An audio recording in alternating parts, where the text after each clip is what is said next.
the Blast from Our Past Network. Hey everyone, co-host Corey here. I just wanted to take a quick second and say thank you to all of our Patreon supporters. Without you, Podcasting After Dark would not be possible. If you would like to help the show grow, please consider signing up at patreon.com/podcastingafterdark. You can also support the show by purchasing one of our awesome t-shirt designs on our merch store at podcastingafterdark.com, or by picking up a copy of 7 Winters Alone by David Irons on paperback, hardback, or Kindle. Just search for 7 Winters Alone on Amazon or click on the link in the show notes. A free way to help out is to leave us a 5-star review on Apple Podcasts and Spotify. Those reviews are huge for us and really helps get the show in front of new listeners. Again, thank you all so much for the love and support you've given us over these past few years. It really means the world to us. Lock your doors, close your windows, turn out your lights, for chills and thrills await you. It's time for Podcasting After Dark with your hosts, Corey Stevenson and Zach Schaefer. Stay with a friend, say your prayers as grisly ghouls close in to seal your doom. Tonight's episode, The Believers, starring Martin Sheen, Robert Loggia, and Helen Shaver. What's up, everybody? Welcome to this week's episode of Podcasting After Dark. I'm one half of the Pad team, Corey, a.k.a. Sleazy C. Joined with me, as always, is my brother from another mother, Zach, the total snackage Schaefer. What's up, my man? thanks to Cam Sully, I now have that Sublime song, Ain't Got No Santeria, stuck in my head. I almost got Believer, Believer because of this too, but fortunately I don't. Fortunately, I got those out of my head soon after I started getting paranoid that I had a pimple on my face filled with spider eggs. That's how I'm doing tonight. Well, that is great. I'm doing just about the same because I had the exact same song stuck in my head as well, and I can say that I might have actually been traumatized by this movie just a little bit. But we are breaking down and we are reviewing The Believers, 1987, starring Martin Sheen, and this is a Patreon-picked movie. Our pal Cam Sully from the Jacked Up Review Show podcast picked this one for us to review on Patreon. So thank you so much, Cam. Really appreciate you bringing this one to the table. It is a damn good movie. Yeah, thanks, Cam. You're one hell of a dude. I've been on your show before, and thank you for having me on your show. And all you patrons out there and listeners out there, if you want to join at the highest tier, you can do what we're about to do to Cam Sully. That sounded really terrible. Or maybe it sounded really good, depending on how you look at it or listen to it. You know what I mean? You know what I'm saying? Yeah, I guess you could do, and I saw her face, now I'm a believer. This is the most fun we'll have with this movie, because once we get into the breakdown, it's going to be pretty somber. But right. I killed a goat, now I'm a believer. I got electrocuted. Richard Masur is my hero. Oh, yes, he is. Yes, dude. Measure. Dude, the hero of the movie, in my opinion. He's the hero. He didn't die. He didn't die. That's your world building. Zach, that's my world building. What is your familiarity with The Believers before now? 1987, it came out, right? Yep. So it probably came out on video around 1988, perhaps. I remember renting this movie from our local video store next to a Winchell's Donuts in Cupertino, California. I loved Serpent in the Rainbow. I feel like came out around the same time. Yes. This has elements of Rosemary's Baby in it with upper class white people in a cult, toe dipping in a cult. Yeah. I think those were like influences on why maybe I want to watch this. I love Martin Sheen. Martin Sheen does do dark films, case in point, Dead Zone and Firestarter. He does go down that dark route, and I think seeing Martin Sheen like as a hero, I was like, oh, I want to see this. So I rented it with my brother. I was disturbed then. The opening 5 minutes of this movie are the most disturbing part of this film, period. Now as an adult, I haven't watched it since I watched it way back when.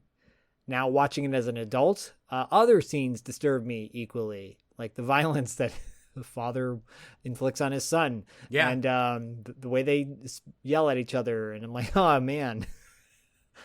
Hey, it's a sign of the times, product of the times, I guess. We'll talk about all that stuff. But yeah, that's my familiarity. I saw it way back when and haven't seen it since. Yeah. No, I see all the things that you sort of, point to with like Rosemary's Baby and whatnot. I saw shades of Hereditary in here. Now, granted, Hereditary obviously came afterwards, but I thought this was probably had more in line with Hereditary than maybe it did with Rosemary's Baby. Oh, I'm sure the people who made Hereditary were influenced by this. Yeah. I was just talking to someone the other day about a future movie for $2 late fee that was like, oh, the season 3 of Stranger Things totally like picked this, like was inspired by an homage to, if you will. But if no one's ever seen that movie or it's kind of obscure, then maybe it's kind of a ripoff because they're like, oh, look at this original thing we did. And you're like, no, it's not that original. Yeah. No, it's, what was it? And then, stuff like, in Star Wars, the Disney movies, how Finn is actually just, what's her name from Captain Power? The girl from Pilot's backstory was exactly Finn's. And we're just like, holy crap, did J.J. Abrams literally just rip off Captain Power? And I think the answer is possibly. Whether he thought so, whether he realized or not, it might have just been permeated into his head. But I do think you're correct. I do think a lot of people that make movies now have seen the movies we're discussing, I think, if you look at someone like Tarantino, and Tarantino's like, look, I love this movie, I love that movie, and I love that movie. That's why I put those things in this movie, right? Then you're paying respect and homage to a film. But if you're not citing those movies, those obscure films in your interviews, then you're ripping it off. I think you said it right. You got to cite your sources for it to be an homage. If you don't cite your sources, it's a ripoff. I like that. Good job, buddy. I think we just scored a new pad t-shirt you should make. If you don't cite your sources, it's a ripoff. There you go. Podcasting After Dark. My familiarity with this movie, very limited. When, Cam picked it, I looked it up and I recognized both the subpar DVD cover, and the awesome movie poster. I recognized both of them. Yeah. The movie poster, so much better. But I never saw it when I was younger. When it came to thrillers, if my dad didn't rent it, I would always lean more towards slasher or sci-fi or like adventure, like Romancing the Stone type of movie, adventure. So I wouldn't really go out of my way to watch this one. And I actually asked my mom today when I was talking to her, I was like, have you ever heard of it? And she was like, no. I was like, well, that's perfect then. It's a cult movie then, through and through. But I will say, when I was watching it, the scene at the beginning, the traumatic scene, I realized that I had seen that on Instagram, because, we follow so many like horror podcasts or horror pages and things like that on Instagram. Someone posted the whole clip. And so out of context, and usually I will always read to see what that movie is that I'm watching, but sometimes like someone won't say. So out of context, I watched it.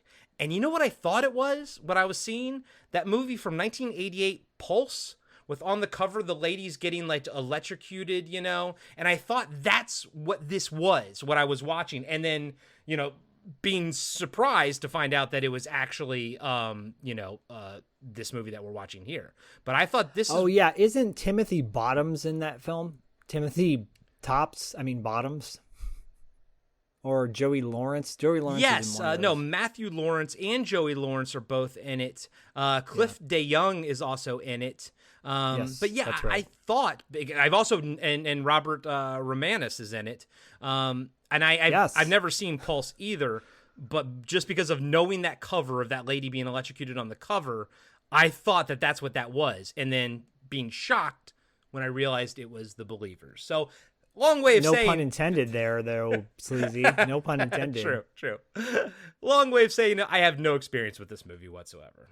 I think we should do a shocking shock month, Shocktober. We should do Shocker. We should, Shocker and Pulse or maybe Horror Show with which is technically House Part 4. Yes. Have you ever seen Pulse, this movie I was talking Yeah, about? Okay. I saw it when I was a kid. Okay. I haven't seen it since. I just remember seeing Joey Lawrence in it and going, "Whoa!" But yeah, no, Cam. I'm glad Cam chose this because this is a little bit out of our, wheelhouse category house. We don't typically do This is a mainstream thriller. It's directed by an Academy Award-winning director, and has a star-studded cast. So it's not typically something we would cover, but it definitely fits the category. You nailed it. It is a cult film because I think a lot of people forgot about this movie. I don't think these types of films were very popular.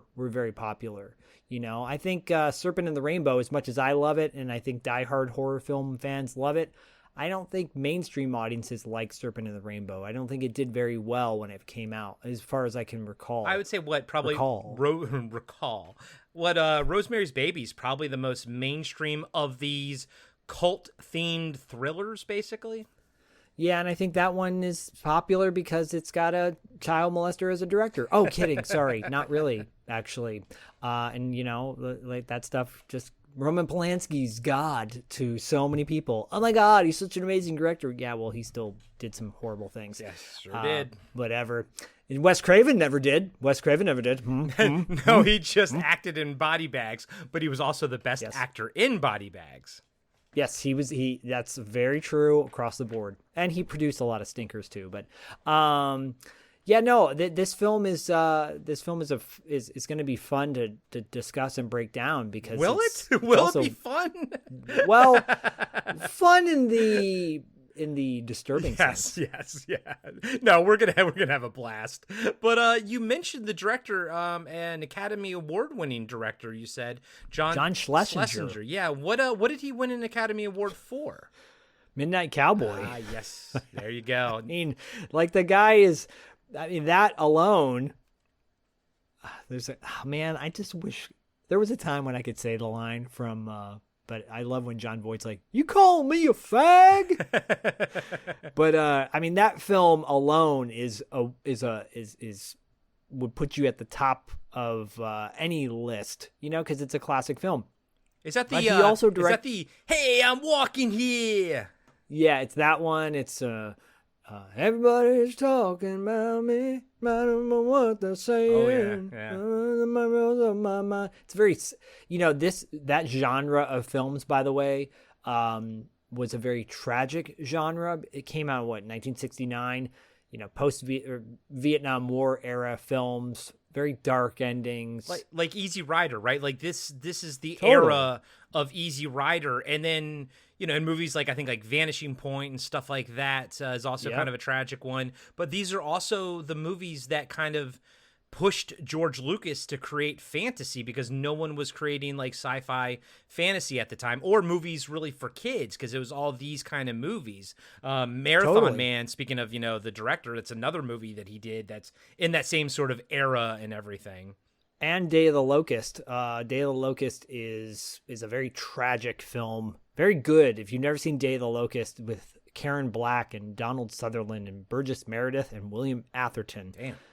Woo! That's a cast. And Richard Dysart, and Bo Hopkins, and Pepe Serna, and oh my gosh, Billy Barty, and Jackie Earle Haley, and it's amazing.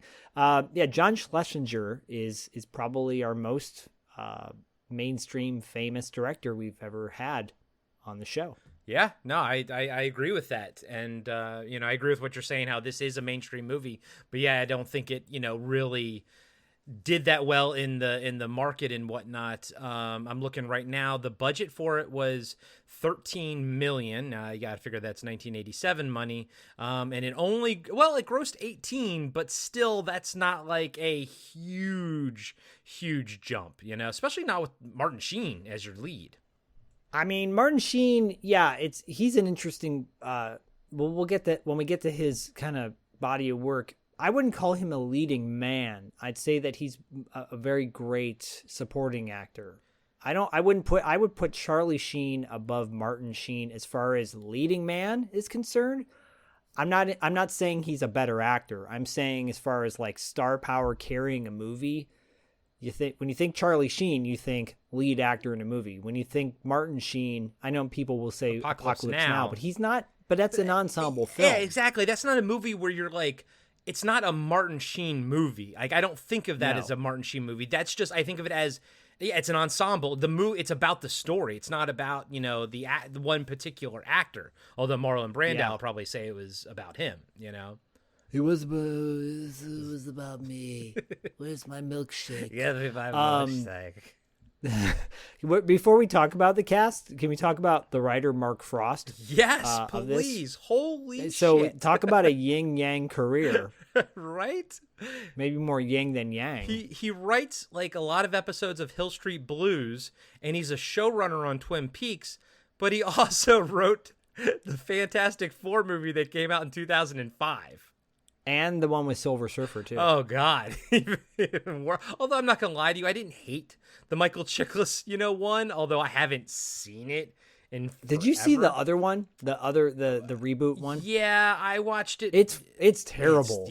It is It is like the worst. That is the worst movie. I know a lot of people are hating on Flash right now. That is the worst superhero movie I think I've ever seen.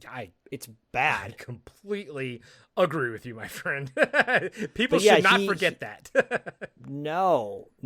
I mean, he's done, as far as television is concerned, he wrote the screenplay for a thriller called Storyville with James Spader, which is, I highly recommend that film. I absolutely recognize that cover. Yeah, it's good. It's a good like political thriller kind of thing, but he dates back all the way to $6 Million Man back in the day. So that's pretty amazing. He's still around. Pretty impressive credits and some obvious stinkers. Everyone has some stinkers, right? No, I also want to point out the composer for this was J. Peter Robinson.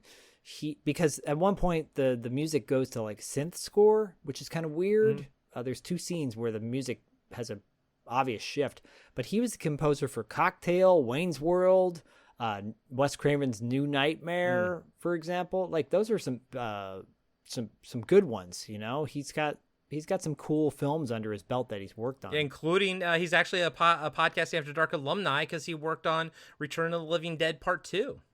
Yes, exactly. So, pretty decent resume. He was the composer for the TV show Charmed. I never watched that show, but I know it has a big following, just like Supernatural did. And I feel like they're all in that same vein, like the WB thriller show, fantasy shows. Yeah, I know. Yeah, like those hour-long sci-fi or fantasy drama things. I know I wasn't big into them back in the day. And I too want to call out somebody before we jump into the cast. The editor is Peter Honus, and he was the editor on LA Confidential, which is a huge fucking movie. I mean, it's Academy Award-winning film as well. I mean, I guess nowadays people go like, and I'm a part of that, where I just go, yeah, so what that it's Academy Award winning, but there was a time when it did mean something more than it does now. Yeah, no, I agree with you, buddy. We don't put as much emphasis on it, but then at the same time, when somebody we're talking about is an Academy Award winner, we emphasize it. So I don't know. Hey, right? I mean, look, there was a time when people would say, I'm an MTV Movie Award winner, baby. Like, that's cool. That's cool. Dude, can I say real quick, because we're going to talk about Martin Sheen right now, I just showed Myra Repo Man a couple of months ago.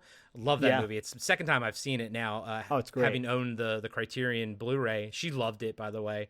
Man, Emilio Estevez looks so much like his dad. I think Emilio looks more like Martin Sheen than Charlie Sheen does. Oh, yeah, totally. And, I mean, Emilio changed his name to back to Estevez to, like, to make to kind of distance himself, so he didn't feel like he was kind of the same way Nicolas Cage changed his name from Coppola, because he didn't want that connotation. I think Emilio is a better actor than Charlie. I do too, and I think he's also a better overall person. No, probably. I don't know. I don't know. I really don't know. That's my take back. It's my lone take back for the night. He's a better artist overall because he's a writer and a director and blah, blah, blah, blah, blah.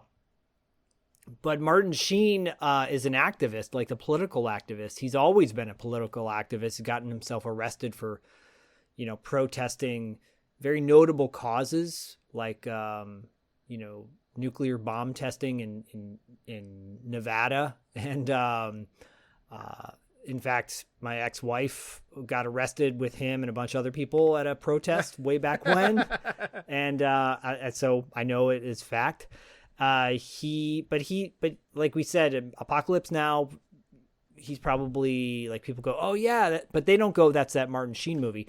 I love him I've seen Badlands. I've seen a lot of the movies that he was a lead in, but I love him in those 80s horror films that he did, like Firestarter, like I mentioned, and Dead Zone, another great one. Dead Zone is highly underrated. David Cronenberg, Stephen King film, and Firestarter was another Stephen King film. Yeah, I just watched Dead Zone. I'd seen it when I was a kid, didn't remember it, but I just watched it probably about 6 months ago, also with Myra. Very much enjoyed that movie, had a good time with it. And yeah, I liked him in it as well. Yeah, I don't always, I never go out of my way to be like, oh, I'm going to go see a Martin Sheen movie. But whenever he's in it, I'm always like, oh yeah, I like Martin Sheen. I'm like, I'm always have a good time with him. But then he kind of like when he's not in the movie, I don't really ever think about him otherwise. No, I mean, he's just one. He's a supporting actor. He's a good supporting actor. If you've never seen the movie Cadence that Charlie Sheen did with, I think Lawrence Fishburne is in that too. He gets like these 8-ball tattoos on his hands. I saw that movie with my dad. My dad rented it. The only thing I can remember about it, because I thought I was kind of young, I was kind of bored during the movie, but I do remember Charlie Sheen had those 8-balls tattooed on his hands. Yeah, and Martin Sheen plays like the general in it or something, his instructor or whatever he is. And I think he commits suicide, like his character commits suicide at the end or something tragic happens. I just remember the guy singing, oh, don't you know that's the sound of the man working on the chain gang. Like they do this, whole thing, and I'm like, oh yeah, they're like dancing and singing, cool. Cadence is worth revisiting. I'm sure it's better than I remember it being. I was just really young when I saw it, and I just wanted to see things explode and everything. Of course, there's no explosions. It's a drama. Yeah. Helen does not shave her. She plays Jessica Halliday. In the intro to this, you hear me cite Robert Loggia, a second build, and then Helen Shaver. It's an ensemble cast outside of Martin Sheen. Everyone's kind of equal. Yeah. They have equal scenes, but she's great. She's great in this. No, she is. I mean, let's be honest. Everyone's fantastic in this movie. It's an all-star cast. And she's been like working and directing, like acting and directing for a while now. She like directs like Law and Order episodes and SVU and stuff like that. But our 80s kids and 90s kids will know her as Littlefoot's mom in The Land Before Time. I never saw those movies. So. I saw the first one when I was a kid, 1988, so I was 10 years old. I get it. You were 12, so that was I was probably like right on the cusp because I never saw any of the other ones, but I did see that one in the theater, and I did enjoy it. It's a big deal. Yeah. It's a big deal. I remember her from the Tremors 2 movie, and I remember I was so excited to see Tremors 2, and I was like, but Kevin Bacon's not in it, so it's not the same. But she's like the female lead in that film.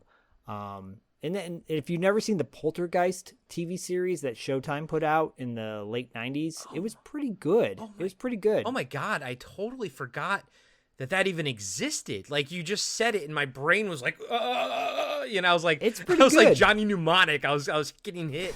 I totally fucking forgot that show, that was a show. Yeah, she was at Fangoria. I believe she was at Fangoria promoting that show. And I remember I still have a Poltergeist the series like notepad that they gave out to everybody, like promo items. Dude, it was on for 4 seasons. Yeah, I mean it's worth noting. Yeah, clearly. Better than a lot of the other crap that's come out. It came out in the height of the X-Files and stuff like that. So I think people who like supernatural type stuff should check it out. Okay, all right. Yeah, I totally forgot that existed. Harley Cross, he's third billed in IMDb, plays Chris Jameson, Martin Sheen's son. Martin Sheen plays Cal Jameson. Harley Cross was a kid actor up until about 2004. He had been working fairly regularly, but more as a kid actor. I think that's where he had a lot of his fame. He did a film called Where Are the Children? It was a drama thriller, like kidnapping, kids getting kidnapped. I remember it being super creepy. It starred, this actor named Max Gale, who was on Barney Miller for the longest time. Oh yeah, I remember. And it was like when, before Picard made balding cool. Yeah. With the hair on the sides, he kind of had that same look to him. He looked cool. Yeah. But he's a good kid actor. Yeah. Really good kid actor. Yeah, I'm never the biggest fan of like kids in movies, but he's turning in a fantastic performance in this thing. So, he was born the same year I was. Actually, he was born. I was born a couple weeks, looks like, before him. So essentially, he was my age when this movie was out. Wow. Yeah. I mean, and for the stuff that he goes through in this film, I'm sure he had a lot of therapy after that, or I hope he did, because it's very traumatic. Yeah, exactly. Robert Loggia. Oh my God, he's always going to be Lieutenant Sean McTaggart. He's always going to be the old guy in Big for me. Yeah, I mean, I loved him in Career. What not Career Hour? What was the movie he did with Dana Carvey? I know a lot of people love him in Scarface, but and obviously Big. But he did a movie with Dana Carvey where he plays like a gangster, I feel like. What was it called? Opportunity Knocks. Oh. Yeah. So Opportunity Knocks was a good one that he was in. Necessary Roughness was a fun football movie with Scott Bakula. And then, of course, Gladiator, which is my favorite Robert Loggia role. Gladiator, the boxing movie with Cuba Gooding Jr. Right. And James Marshall and Brian Dennehy. If you've never seen that movie, go watch Gladiator. That movie's dope. I love that film. Okay. All right. I'll add it to the list. Noted. I mean, so Harris Yulin, who plays Donald Calder. Dude, you know where I know him from. He was like, I wanted to punch him in the face in Ghostbusters 2 so badly. I know.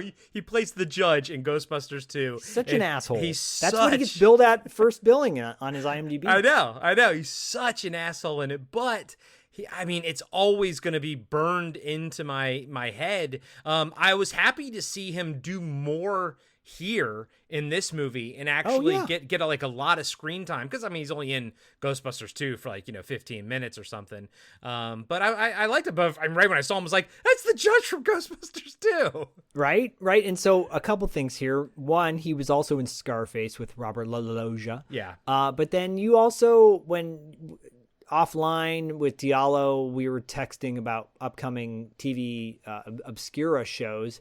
You posted a picture to us with Helen Shaver and Harris Yulin, both in this television series, a news series. What is it called? Yeah, dude, this is crazy. It's called WIOU. It was a TV series from 1990 to 91. It was just one season. But not only... Very obscure. Very obscure. I think we're going to actually bring it to TV Obscura one day, because we were shocked that it had both Helen Shaver and Harris Yulin in it. But also, Zach, I know you are excited about this as well. The show also features Phil Morris, who was in Seinfeld as Jackie Childs. I remember that character really well. Who does? Everybody does, By the way, Seinfeld gets brought up at least once a week on either Podcasting After Dark or $2 Late Fee or Territory Marks in some way. Dude, it's one of the best sitcoms. It is my favorite TV show of all time, followed by Night Court. And I did not know it was filmed in Los Angeles. I thought for some reason it was filmed in New York. Oh yeah, because it's a very New York show, but yeah, it's definitely, it was filmed in LA. So. Richard Masur. Masur. I keep saying his name wrong. Richard Masur. Masur. So I just found out the other day that it's not David Rash, it's David Rashy. I know. I heard the episode of $2 Late Fee when you found out about it. So, damn it. Richard Masur. Oh, damn it. Plays Marty Wertheimer. Look, is this guy not maybe the most underrated character actor of the 80s? Dude, I think that hits the nail on the head. Of course, he played Clark in The Thing, so he's a Podcast After Dark alumni. But, I mean, he just played so many, like, great dad roles. He was also in the It TV show back in the day. License to Drive. He was the dad in License to Drive, right? Like, to me... he was in that made-for-TV Disney movie, I think The Boogeyman or whatever, which as a kid, or he might have been in part 2. I can't remember. No, he was in both. Yeah. Okay. But yeah, as a kid, and even to today, I would say he's like the quintessential dad. With that mustache and that sort of that floppy hair a little bit. And just, like a lovable guy. Yeah. From. I'm going to shout this movie out again because I shouted it out recently. Shoot to Kill with Sidney Poitier and Tom Berenger, because he's in that as well. That's got a star-studded cast, by the way. Really, really love that movie. Why that's not on Blu-ray is beyond me. I think in The Boogeyman, doesn't he like has a magic company or like props or something like that? I haven't seen it in forever, but that makes sense. He does do magic in this, so that makes you wonder, is that something that Richard Mazer actually just knows himself? He does. Is he a magic man? Yeah, sleight of hands, kind of like Steve Martin, right? Yeah. Is he the magic man? Did you ever watch Adventure Time? No, the cartoon? No. Oh my God, yeah. You should. I'm seriously. You should. I cried at the end of that series. It's so brilliant. I've heard nothing but good things. But there's a character called the Magic Man who's just a total asshole. He's like, I could show you where it is, but I'm not going to. Right? And the first trick he does, he's like, look at this bird, and the bird lands on his hand. And he goes, magic, and he turns the bird inside out, and the bird falls to the ground. And it's like flopping because all it is muscles. It looks like something from Psycho Gorman, and he goes, magic. That's hilarious. Anyways, Jimmy Smits, one of his earliest roles after Running Scared with Gregory Hines and Billy Crystal, but Jimmy Smits is Tom Lopez.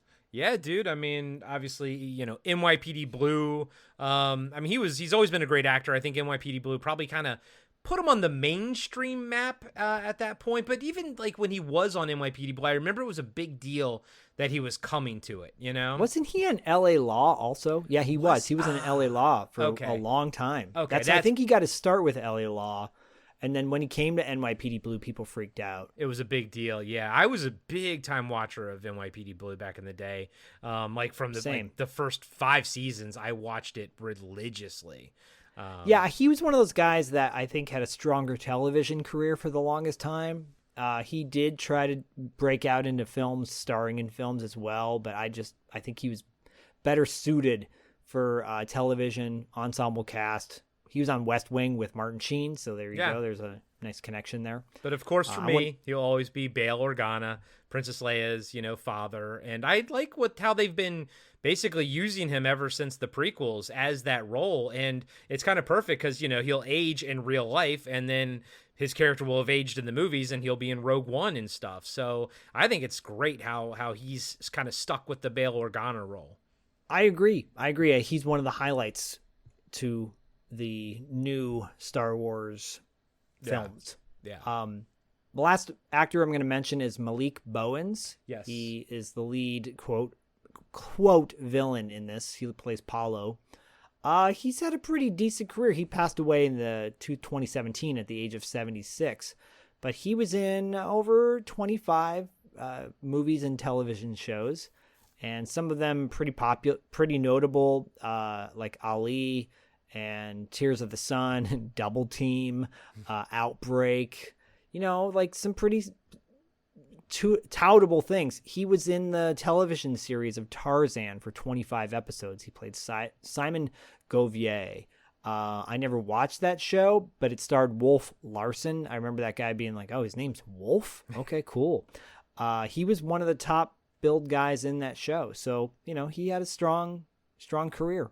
Yeah, no, and he's a very interesting actor. I very much enjoyed him in this, although I was trying to figure out, did he have his eyebrows trimmed? Like, are they like groomed a little bit? Yeah, and then at one point, like, you know, his eyes are all messed up, and then they're not messed up at all, and I'm like, oh, or is that intentional too? Yeah, we're gonna have to discuss like when his eyes are natural versus all white versus milky white, and I think when they're milky white is when he's using his powers to control you, but when they're all white, he has no control over himself because that's when he was dancing and everything. And then when they're brown, he's just blending in and he's not showing off his power at all. That's how I tracked the eyes because they don't really explain it. No, it's one of the minor flaws to this film. Yeah, very minor, and there's very few flaws, but, you know, there were a couple times where I was like, okay, you know, like Carmen, you know, is she living at the house? Does she not live at the house? Like little things like that I was a little bit unsure of, you know? Yeah, and then, you know, Martin Sheen's flipping out on her 1 minute, and then the next minute he's going and doing full on, you know, crazy magic. Like he gave, like, I don't know. I'm sure there was a time lapse in between there when he kicks her out of his house. And right. Yeah. Like, oh, he sure did make the jump. I would have rather gone with Carmen to do some positive magic instead of Oscar. The other dude. Oscar. Yeah. Anyway, sorry. Lots to get to. Yes. Lots to believe it. Yeah, buddy. You want to get to this electrifying opening? Oh, my God. Yeah, if we don't, then Daddy's going to give you a spanking. Ew, gross.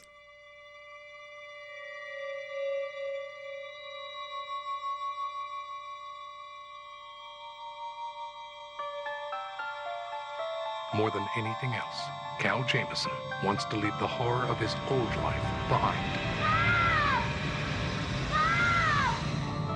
Now, in his new life, he's about to discover that the real horror is just beginning. Don't you come any closer! Did you see what they did to the kid in there? You said he found the body of an altar with a lot of religious paraphernalia, right? A religion as old as time. One life from each of us counts. Versus an unimaginable force for evil. This ritual's being performed now. One life is all he has. Nothing can stop them. It's a power you can't imagine. Want them to know who you are? Do you? What have they done to you, Sean? I can't move. No one can help you. They got my shield, don't you get it? You looked into his eyes, and you both felt the power of the man who killed them. Jessica! They know who you are. Chris was chosen, Cal. When he found the shell, it was a sign. We want you to join us. Chris! Chris! Chris! Dad! Let me go! Chris! Dad! The Believers.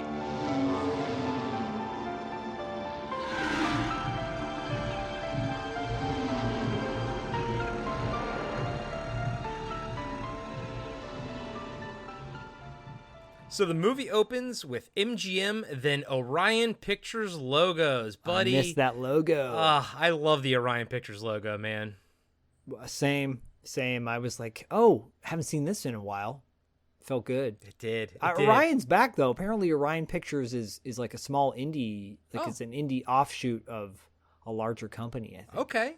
I think. I mean that logo still has brand recognition, I would imagine. Like you and I both, I imagine, felt the exact same way. We got the nostalgic tingles inside of us when we saw it. Yeah, it took me back to RoboCop. I think was the one I remember the most. Yep. With Orion Pictures. Samesies. We see Cal Jameson, Martin Sheen, jogging through a suburban neighborhood in the morning. A milkman is delivering milk to people's houses. Did that still happen in 1987? I think they're supposed to be, portraying Anytown, USA kind of thing, wholesome. Yeah.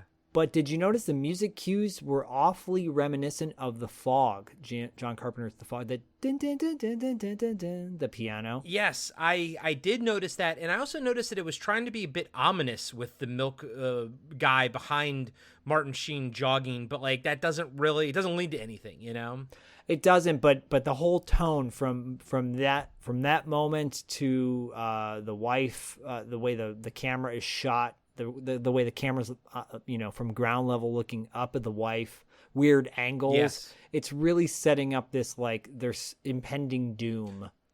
There you go. That's perfect. It's because it's the juxtaposition of this beautiful suburban neighborhood, and then you're right, because we see Cal's wife Lisa, played by Jeanette Lane Green, pick up the milk and the newspaper in her bathrobe off the front porch of her home and bring them inside. And you're right, that shot is very low to the ground and looking up at her. Kind of like the same at the very end where Cal is getting all the information and he kind of stands up out of the couch and he goes, like, the camera's super low and he goes super high. And I'm like, yeah, the director and the cinematographer are telling us something right now, and I think you're right about this as well. Yeah. I think it's all intentional. I just have to really quickly say that I think this is a movie that you'll need to watch more than once, because of major plot points that get revealed at the end that really make sense for the film overall. Agreed. I picked up on more the second time I watched this while I was breaking it down. I was like, oh, because I had some questions the first time, and I was like, I hope I don't have to bring this up on the show, and then I'm breaking it down. I'm like, I get it. I see what happened here.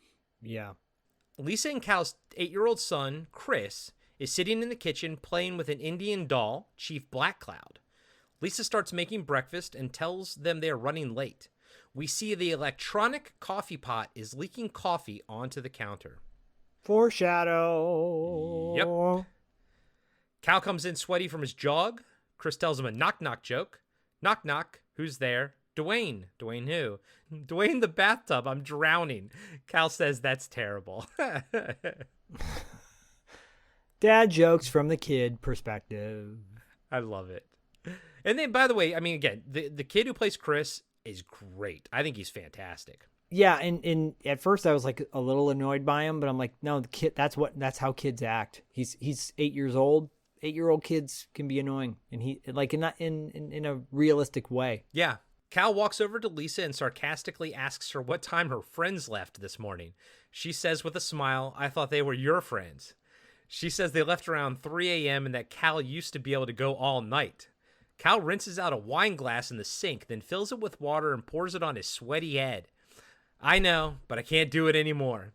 Chris asks what he can't do anymore. Lisa and Cal say in unison, "Eat your breakfast."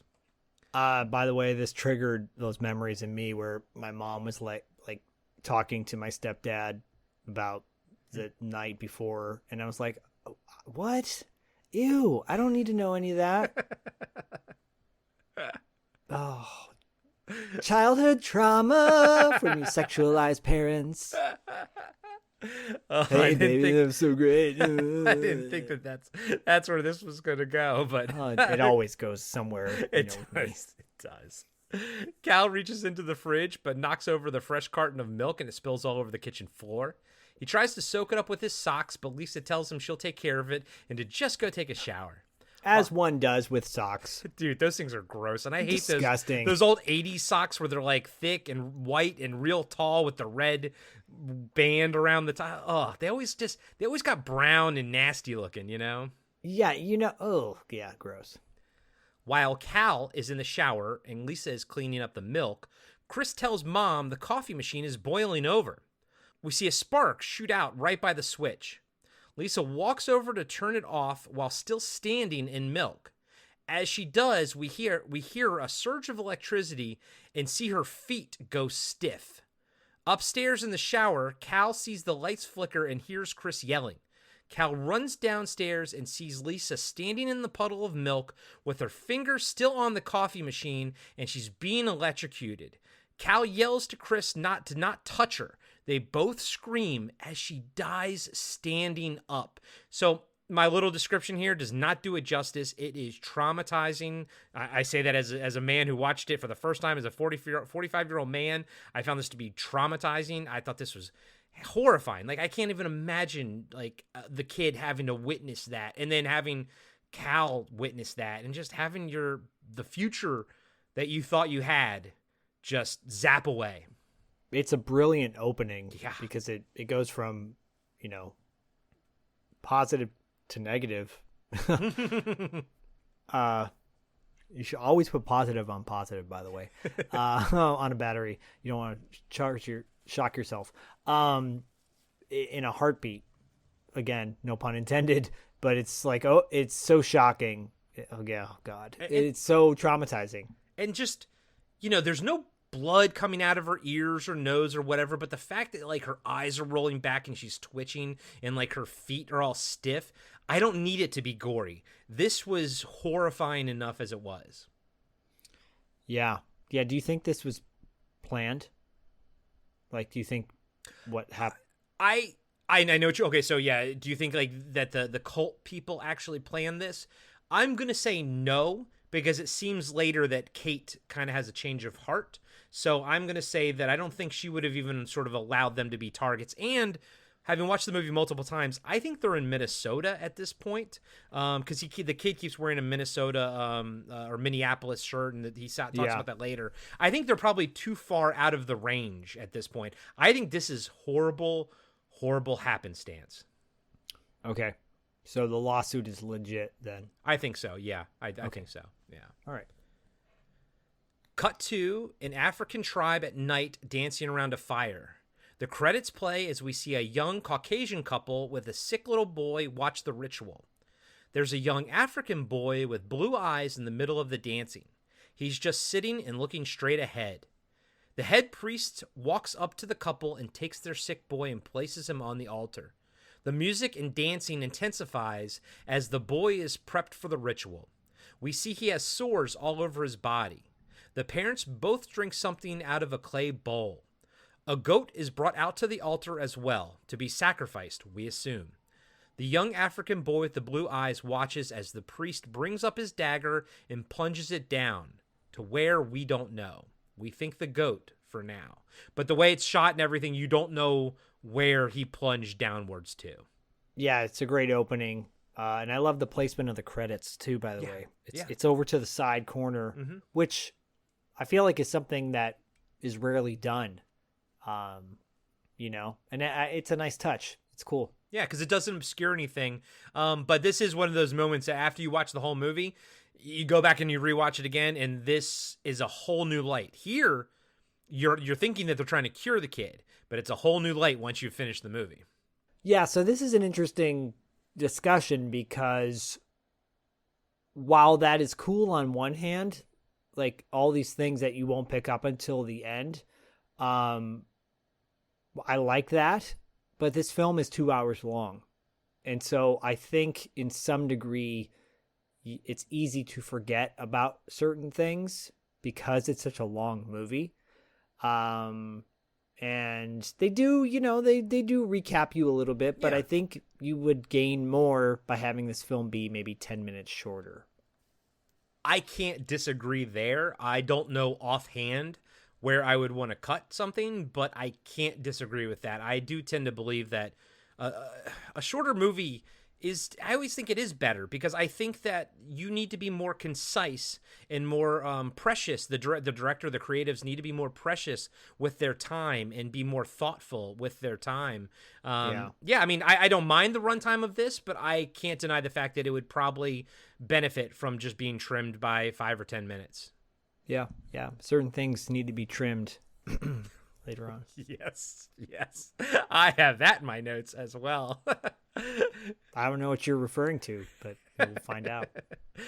Cut back to New York City, and Cal and Chris are moving into a new row house. It looks to me like they're probably in Brooklyn area, I'm thinking. Yeah, and I'm looking at it like that's probably high six figures now to move into. Yes, at least. Brooklyn is like the new, well, I think like 5 or 6 years ago it was the new hotness. Now I think it's completely, blown out any kind of price range of normal people. It's all just rich people now in Brooklyn. All rich people, yeah. I mean, God bless them. Good for you, but bummer. Yeah. And by the way, you can tell I wrote these notes before I figured out that the opening scene took place in Minnesota, because I said cut back to New York, and they weren't actually there the first time. At first, I thought they were in upstate New York, but he's got he's got the Minnesota sweatshirt on, and then later the cop McTaggart asks, where he's from, and he says Minnesota. Yeah, I know. I mean, these are things that like you find out moving forward. And it's fine. I think to me, it's like an old school way of storytelling that you don't necessarily see. I think nowadays they cover those bases so you don't have a bunch of questions looming. But there's a lot of questions going on here. You know, the relationship with Helen Shaver's character in the beginning that you're about to get introduced to. You're like, wait, she's a landlord? Who is she? What's the connection here? Yeah. It's interesting. Yeah, and then his best friend is Marty, and Marty lives in New York. So like, were they friends? Like back from Columbia Day? Well, we'll get into all that. So yeah, Cal hired a nanny named Carmen Riez, played by Carla Penza, to help watch over his son. We see Cal is having a therapy session for a police officer in his office. Now, we didn't call it out, but I will say this police officer is played by Eddie Jones. I know him, or we all know him from The Rocketeer, The Grifters, A League of Their Own. And then he was also on that show called WIOU with Helen Shaver and Harris Yulin. So yeah, there's a third person in that show. He was also in Sneakers, by the way. Yes, he was. He's one of the FBI agents, or ATF or whatever they are. Mm-hmm. And you just watched Rocketeer recently, so you saw him in that. Wasn't he one of the? He worked, but I think he was always at the diner or something, right? Yeah, he was a sweet character. Because I remember him so well from Sneakers being such a great asshole in that, and my younger self would always get fixated on one particular role an actor played, and I'm like, oh, that guy's always an asshole. No, he wasn't. He played a sweet character in The Rocketeer. Yeah, no, he did. He did. That movie does not hold up, by the way. So. Oh, that's a shame. Sorry. I know. It does not. I mean, I think his design, I think The Rocketeer's design holds up. I think that's impeccable. But I do remember the last time I watched that movie, the pacing is very off. Like, you don't actually see The Rocketeer very much. Like, he's The Rocketeer like maybe 10 minutes out of a 2-hour movie.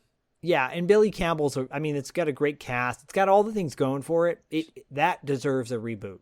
Yeah. I would easily, based on all the technology we have now, it's 90s CGI, so you know how we feel about 90s CGI. Disney could do themselves a major service by doing a series for The Rocketeer. And also, side note, The Rocketeer was directed by Joe Johnston, who was the guy that designed Boba Fett. He used to work at ILM, and, we all know Ralph McQuarrie and everything from Star Wars and whatnot. But Joe Johnston, I think starting in Empire Strikes Back, he was the guy that did a lot of the mechanical designs and stuff like the AT-AT and the ATSTs and stuff like that. But he also designed Boba Fett. Boba Fett. Oh, that's cool. Boba Fett. Okay. Where? Boba Fett. Where? Tangent. Anyways, back to this. So I'm going to have a tangent in a moment on another actor to see if you recognized him as well. I have somebody, one of the movers. Yes, I do. Yes. Yes. We'll just say it right now. That mover that we're going to call out is Gary Farmer. And I love him on Reservation Dogs. He's fan-fucking-tastic, and that show is fan-fucking-tastic.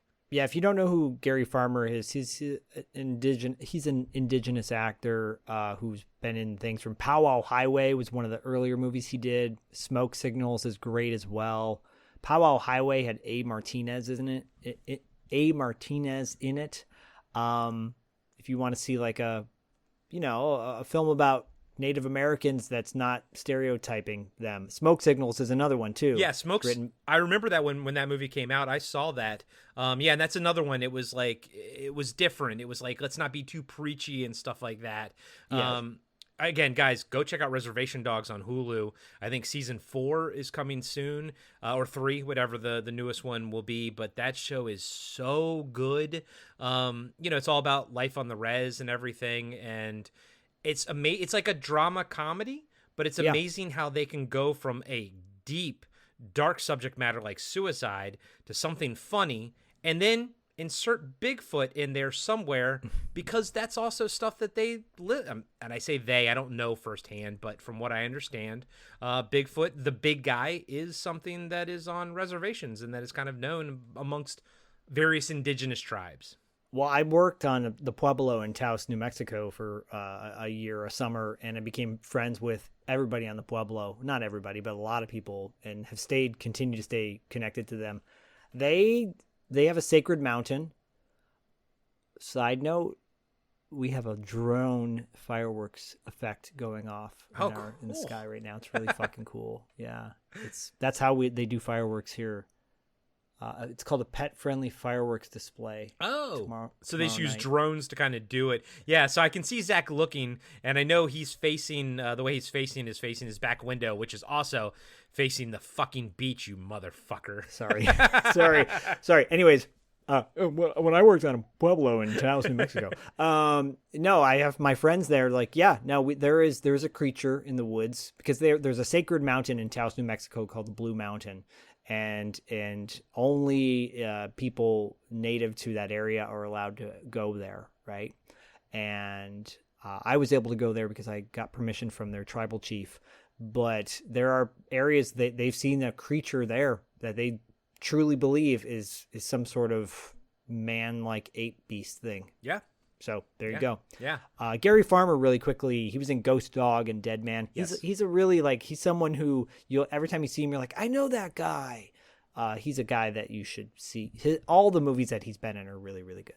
Yeah, and we kind of jumped the gun a little bit, but so Chris tries to peek through the keyhole, but is discovered as the session is ending. Cal makes him promise not to play around his office when he has clients, and because the client was a little bit perturbed by the kid being there, but it's okay. But we also see the client is a police officer. Chris then shows Cal some drawings of sad flowers. He says that he and Carmen are going to plant some for Mom. Cal says he believes she would like that. Just then, the landlord, Jessica... Well, I have to interrupt you really quick. Sorry. Because the way he says it, he's like, Mom wants me to. And then his dad is like, yeah, she would have wanted you to do that. So his son is talking in the present tense, like her spirit is talking to him, basically. Yes, and I picked up on that, and I'm glad you mentioned it, because at first I was like, is this going to be a ghost movie? But it's not, and that dialogue now sort of just sits there kind of weirdly, because nothing ever really comes of that. He never refers to his mom again, like in current terms or, like now versus in the past. Moving forward, he'll refer to her, sort of in the past. So I didn't understand this dialogue here. I feel like it was something that just got dropped, that maybe... Yeah, it would have meant more, and maybe they just didn't go further with it. That makes sense. Just then, the landlord, Jessica Halliday, Helen Shaver, comes in and tells the movers to be careful. One of them knocks a cabinet into the stairway into the stairway wall, and she yells at him. That mover we talked about is played by Gary Farmer. Jessica and Cal make small talk, and you can tell that they're interested in each other. She gives him some numbers to call to get his services turned on and mentions she'll be back to fix the faucet in the sink herself. Then Jessica says she lost her earring somewhere in the house and asks Cal to keep an eye out for it. I'm like, oh, wait, is this just like how George Costanza left the clock behind in that girl's apartment and then, needs to have a reason now to go back to see her? That was also the episode with the jingle, the Costanza. Go check out Corey's podcast, Cartwright, a Seinfeld podcast, because it's fantastic. And he and his co-host do a great job of breaking down every single episode of Seinfeld. Yep. From episode 1 to the shitty-ass finale. Wild. As she's leaving, Jessica sees she's getting a parking ticket for double parking. Cal says he can put in a good word for her downtown. She says if he needs anything, she's just across the street. So she lives in the row house kind of right across. It's kind of a ideal situation for a single dad. Yeah? To have a hot landlord right across the street from you? Yeah. I mean, and she's really... Okay, we will get into the fact that she is, a heavy smoker, and her teeth definitely reflect that at this time, because we hadn't figured out whitening strips for teeth yet. But she's beautiful. Yes. Yeah. No, she's stunning. She is stunning. I I'm a big fan of hers in this movie. But also too, like, the yellow teeth, man, like, we talk about that too. Like, there's no more normal looking character actors anymore. Like, everyone has veneers. Like, all your normal character actors, they're all prepped and ready for their Marvel roles, so they all have six packs. Like, there's no fat, balding, bad tooth character actors anymore. No, I agree. Look, and she was preparing for her Marlboro role with those yellow teeth. I'm kind of goofing, but at the same time, it's more of like, that's what smoking does to your teeth, ladies and gentlemen. So I appreciate it more because, like, I'd rather that be shown than fucking Boba Fett's teeth. You know. Yes. Hey, I've been under a helmet, but look at my pearly whites. It's like my chiclet teeth. Fucking giant fucking horse teeth. Come what on, did Tamora. Tim Morrison do? Like, I don't get it, man. You go watch Attack of the Clones, he has normal fucking teeth. Or go watch Once Were Warriors, a fantastic movie. And then now he's got these giant horse teeth. I just go with it. Like, we don't know what these actors, how self-conscious they are at when the director yells cut, and like, what are they doing in their personal lives? You look at someone like Janine Garofalo, who looks totally different now, and you're like, what happened to her? I thought she was like this total badass babe who was like, took no shit and was female empowerment, and like, screw you to everybody who is trying to conform to make me into this and that. And now you look at her like, oh man, what happened? I haven't seen her recently. Is she sad, dude. Is she all Botoxed and everything? Yeah, and you're like, what happened? No, just age gracefully. Helen Shaver, by the way, is aging gracefully. Yes. Gates McFadden from the Picard series looks fucking fantastic. Yeah. Cut to Cal and Chris walking. Sorry, Cam. Cam's like, come on, guys, get onto my movie. Get back to the movie, man. Cut to Cal and Chris walking through Central Park, kind of kicking a soccer ball around and having fun.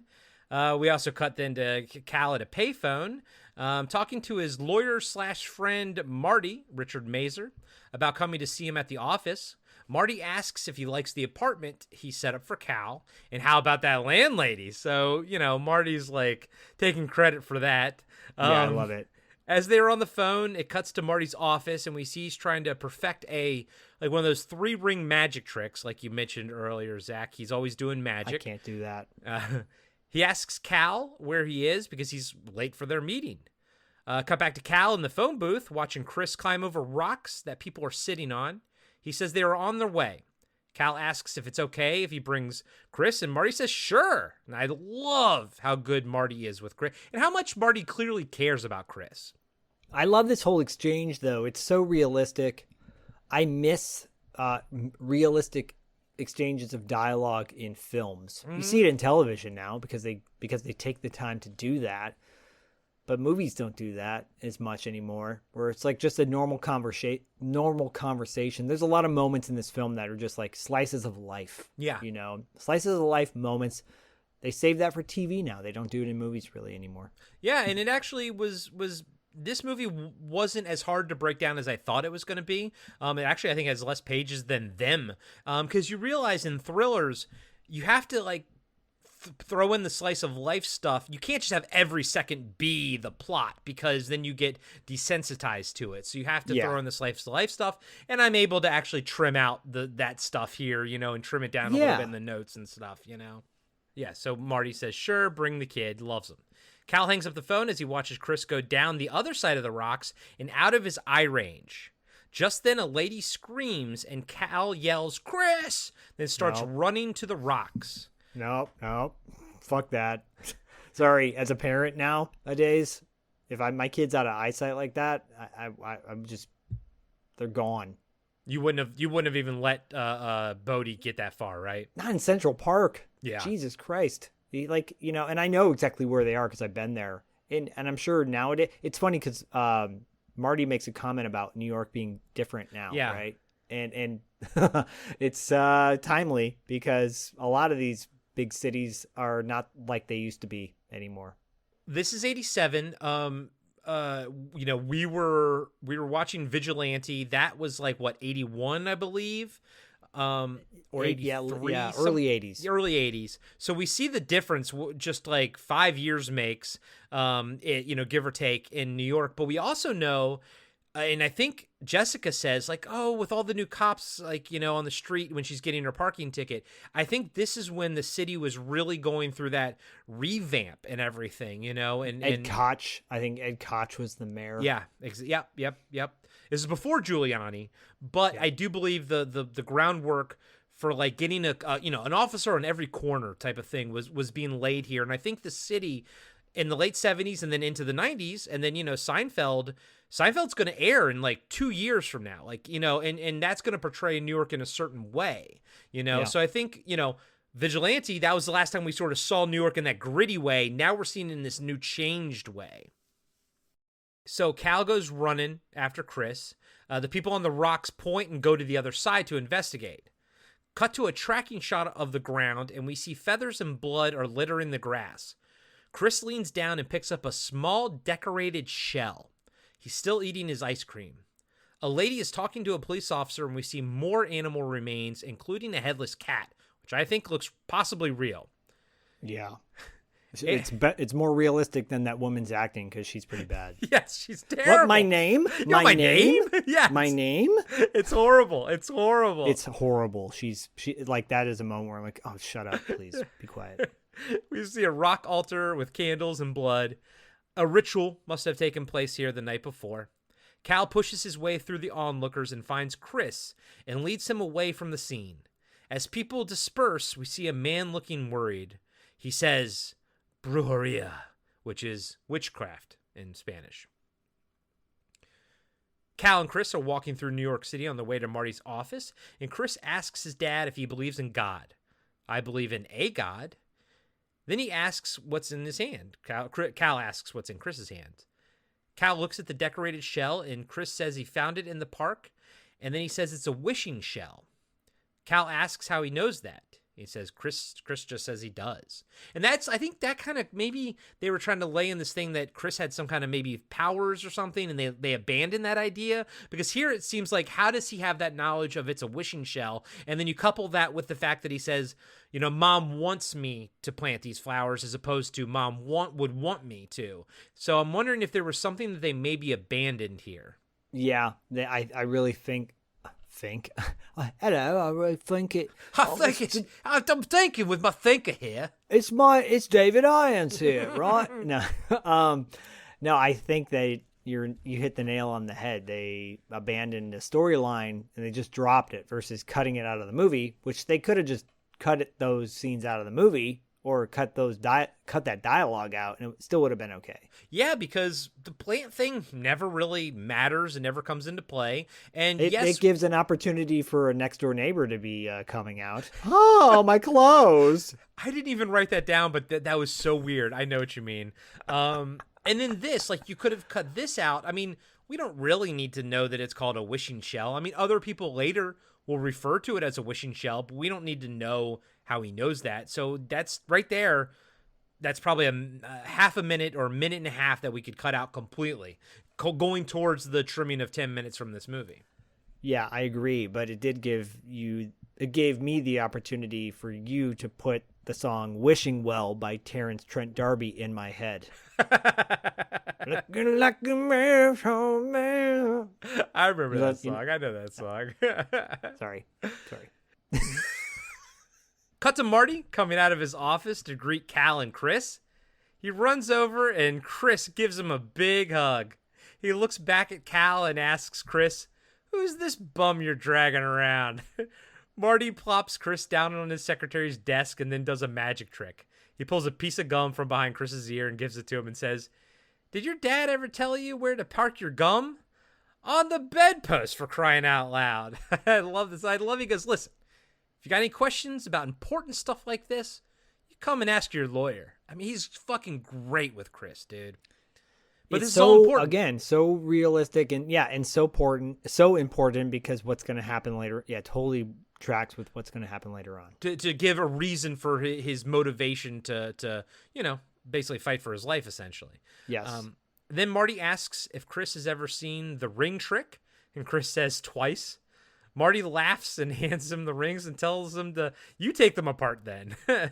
Cal and Marty then go into his office to talk while Chris stays with the secretary.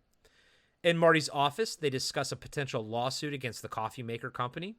Cal isn't against the lawsuit per se. He just doesn't want Chris to have to relive the whole ordeal over again. He doesn't want Chris to testify. Marty promises that this won't go to trial, but they have to do it so no one else dies like Lisa. Marty asks Cal if he wants a smoke, but he says he quit. That's also another important thing. Marty says, yeah, I quit at least twice this week already. And as an ex-smoker, I understand that dialogue. Yep. The secretary brings in coffee for Marty and a creamer. Marty says, I love Chris. You know that. He's a great kid. Tell you the truth, he's not the one I'm worried about, though. Marty pours his creamer, but misses the coffee, and Cal just looks at it. You can tell he's 1,000 miles away looking at the cream. He says, I mean, come on. You watched your wife get electrocuted and die. In a puddle of milk. Every emotion that he and his son experience in this film moving forward is totally acceptable. It's totally acceptable. Like it's totally realistic is what I really mean. There was a Dolph Lundgren movie in the late 90s, maybe early 2000s, but I think late 90s. I want to say it was maybe produced by John Woo or something like that. I can't remember, but it was a shitty straight-to-video movie. And Dolph Lundgren's character, like his character business, is that he has the phobia of the color white, or I guess lack of color. But he has the phobia of the color white. And of course, in battle, I think the bad guy pours milk all over the floor or something like that. But I'm just like, watching this movie, I'm just fucking terrible. And the fact that he's got this phobia against the color white, it's terrible. But I'm like, I'm just so glad that, Cal doesn't develop this phobia against creamer. Of milk. Like, I think he's going to here because he's just like staring at it, Wow. We got to find out what that movie is. Yes, I'll figure it out. It's got to be late 90s because I think, probably right before 2000. But I was still working at the... That's hilarious. Yeah, it was fucking terrible. And Cal says, I'm all right. Marty's like, that's it? You're all right? You spend your time listening to these cops' problem and you can't talk about your own? Cal sighs and says, it's lonely. I'm trying to pick up the pieces. He looks out at the city and says, it feels really strange being back. And this is when you pointed out that line, Marty says, the city's changed a lot. And you're right. And we've seen it change because we just reviewed Vigilante just a few months ago. We can literally see how much New York has changed at this point. Yeah. Cal says some days he's not sure if it was a good idea bringing Chris here, but in a funny way, it's brought them both closer together. Marty says, if you need anything at all, I'm there before you hang up the phone. And you know what? He's fucking right. Marty has his secretary send in Chris for one last magic act. This is also important. He takes out a handkerchief from his pocket and shows that he has nothing in his hands besides it. Chris comes in and sits on his dad's lap. Marty says, get a load of this. He touches the cigarette to the handkerchief and a big ball of fire shoots out. Cal and Chris jump and then laugh at the spectacle. It's cool. Yeah. Richard Mazur definitely has magic in his wheelhouse. I think you're right, dude. I think this is a Richard Mazur thing, Yeah. Masur, whatever the hell. Mazur. I thought it was Mazur. I think you're right. What, have you heard it somewhere that it's throwing you off? I think so. Mazur. I don't know. You're gonna edit this back and you're gonna be like, Zach said Mazur like 6 times in a row. I hear a lot of things when I edit this back. I'm sure you do. A lot of them are farts and burps. Yep. For both of us. None of those coming from me just yet. Not yet. It's usually by the end of the episode. Cut to Carla. No, sorry, shit, wrong name. Cut to Carmen ironing Cal's clean handkerchiefs. Oh, back in the day, handkerchiefs. I'm glad that's something that we don't really use anymore. It's really gross if you think about it. It is. It really is. I mean, I left something on my bedstand the other night that I quickly disposed of this morning because I woke up in the middle of the night, my nose whistling, Turned out I had a giant, dry booger in my nose.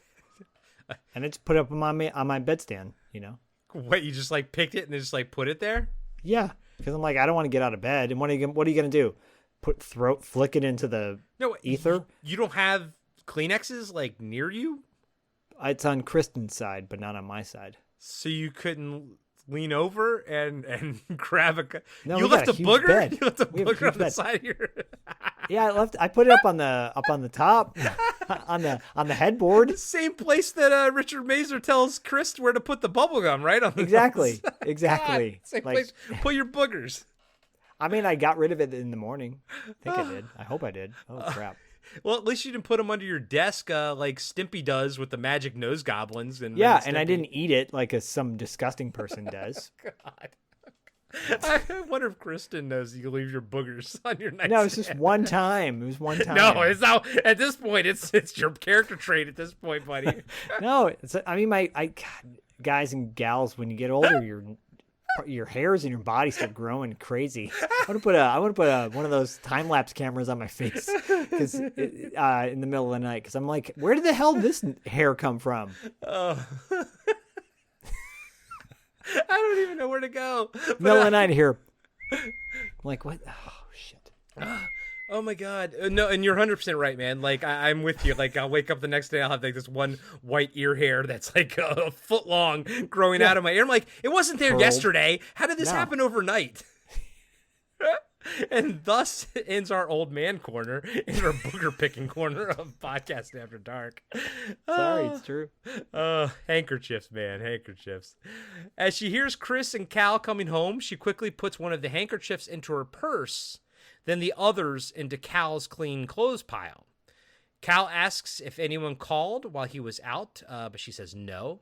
Then she gives him a present that Jessica dropped off as a housewarming gift. It's a beautiful handmade pot, like a ceramic pot. He puts it on the table, almost knocks it over in the hallway in the front door. He's very dismissive of it. He doesn't like even pay attention to it. He's like, oh, this is nice. Yeah. And because I think at this point, even though they're a little flirty, I don't know if his head's really into it just yet, you know? No. And I think that was Martin Sheen almost knocking it over, not Cal, you know, when he places it down. Right. Yeah. Cut to an airport, JFK, LaGuardia. Sure. I don't JFK. know. Yeah, okay. I'll say JFK. Okay. And we see Paolo, played by Malik Bowens, is going through customs. His eyes are dark brown. A TSA worker is looking through his suitcase. When the man asks to look through the other bag, Paolo says, no need to look in there. The worker looks up and Paolo's eyes are now milky. The worker locks eyes with Paolo and allows him to take his things without going through the second bag. You can tell that the TSA guy is sort of under a spell. Yeah. And yeah, I'm with you, man. Very first time I watched it, I was like, is it just bad contacts? I'm like, no. Like, and then no, his eyes are natural, like the natural color, dark brown normally. Then sometimes they're milky white, and I think that's when he's influencing people. But also later at a party, they're going to go all white. But I think that's when he just has no control over himself. Totally. Yeah, makes sense. And that's not something I think you pick up right away. You got to rewatch it. Yep, this movie rewards, repeated viewings. Cut to two characters, Kate and Dennis Maslow. Kate is played by Elizabeth Wilson, and Dennis is played by Lee Richardson. Anything jump out for you for Elizabeth Wilson? I mean, she's a legendary actor. She's been around since the 60s. She passed away in 2015 at the age of 94. She's in mainstream stuff like Hyde Park on the Hudson. She played Mrs. Roosevelt, which, that starred Bill Murray and Laura Linney. But she was in The Graduate. She was in 9 to 5. She was in The Addams Family, Quiz Show. Like, damn. Quite a resume. Yeah. And then, Lee Richardson, he passed away in 99 at the age of 73. Equally a legendary character actor, was in over 50 movies and television series, including The Exorcist 3, Network, Prizzi's. That's all I always like him. Is it Prizzi's or Prizzi's? Prizzi's Honor, with Kathleen Turner, and Jack Nicholson, and Robert Loggia, and The Fly Part 2, which I actually think is an underrated sequel to a horror film. Yes, I like The Fly Part 2. I think it's actually very fucking good. Yeah, and he was on a show called Eddie Dodd, and I am only bringing that up because it starred Treat Williams. That show is a show we should bring to TV Obscura because it was a very limited series, but it was a great television series. Eddie Dodd with Treat Williams. Rest in peace to the great Treat Williams. Dude, that's impressive for both of them. And yeah, by the way, Peasy's Honor, I recognize the hell out of that poster. I've never actually seen it, but I recognize the poster. Network, great fucking movie. Yeah. I mean, like these both of these actors starred in like quality Hollywood films. Yeah. So they play, like I said, Kate and Dennis Maslow. They're hosting a dinner for Cal and Chris. Dennis is making gumbo, and Kate is she's always wearing this like cloth on her head, like a scarf on her head. I have these friends that remind me of this couple that have been, their son, who was my kindergarten student, had taken him to like 17 countries up until before the age of 5. And he was I think he worked for National Geographic at one point, but like went everywhere in the world and had all these interesting artifacts in their house, and very, very intelligent and very, right-brained kind of people. They remind me of that. Yeah, I can see that, dude. I can definitely see that. In the dining room, Chris is showing Kate his wishing shell. She says it's lovely and tells him to show it to Dennis. Dennis says, "Oh, it's your shell, is it?" Chris says, "Yep. You seem pretty sure about that. It's a beautiful piece of work." He looks kind of shocked and asks Kate if she's seen it. Kate says yes, with a loaded smile that we are unsure of. I think Kate does the most sly stuff that kind of gives you like, where's she coming from here, Yeah, certain pieces of dialogue that she says, right? Yep. Certain looks that she gives and stuff like that. Yep. Dennis looks at the beads on the shell and asks Chris what he could make of it. Maybe a necklace. Chris says he doesn't know. A slight time jump, and we see Kate, Dennis, Cal, and Chris watching a slideshow. This is where you get their backstory together. Yeah. The pictures were taken at an Ojai Indian reservation. Kate asks Chris if he remembers being there. He says it was when he got Chief Black Cloud, his doll. Pictures of Lisa start making their way into the slideshow. We see one of her and Kate says, "My prized pupil." Chris asks, "In anthropology?" Kate goes on, "I always thought one day she'd be teaching me." Cal has to get up and leave the room. Kate notices and goes after him. Cal turns around and he's crying. He says he remembers taking those pictures. It was the last time they were all together. Kate hugs him. Cal asks if Chris seems okay to her. She says he's a remarkable little boy. He thanks her and gives her a kiss on the cheek, and the scene fades out. And I think that's important, actually, knowing later, I think it's an important piece of dialogue when Kate says, I think he's a remarkable, boy. I think she does revere Chris. I think she does love Chris. Oh, yeah. They treat him really well up until a point. Yeah. Yeah. And which is to kind of go back to your question earlier. I don't think that was planned. I don't think any of it was planned. I think it was just horrible circumstances put them in this path. Agreed. In Chris's and when she says when she makes a comment about, her daughter, like showing her the ways or whatever, being a little mentor or whatever, right? Oh, like, so she said, well, she hoped that one day Lisa was going to teach her, Mm-hmm. Yeah. Yeah. The ways. Yep. Yeah. Maybe she was going to be groomed to be on the path, and it wasn't supposed to be this way, Right. In Chris's bedroom, Carmen is teaching him a Spanish song as she puts him down for bed. He has Chief Black Cloud in his arms. A little while later, we see her getting ready to leave for the night and by the kitchen sink. She tells Dr. Jameson that everything is cleaned up. They say goodnight, and after Cal leaves the room, we see she takes a glass of water and puts it on the windowsill. She says a prayer, then puts her cross into the water. Bubbles come up from it. Then she takes the cross out of the water, leaves the glass on the windowsill, and leaves the apartment.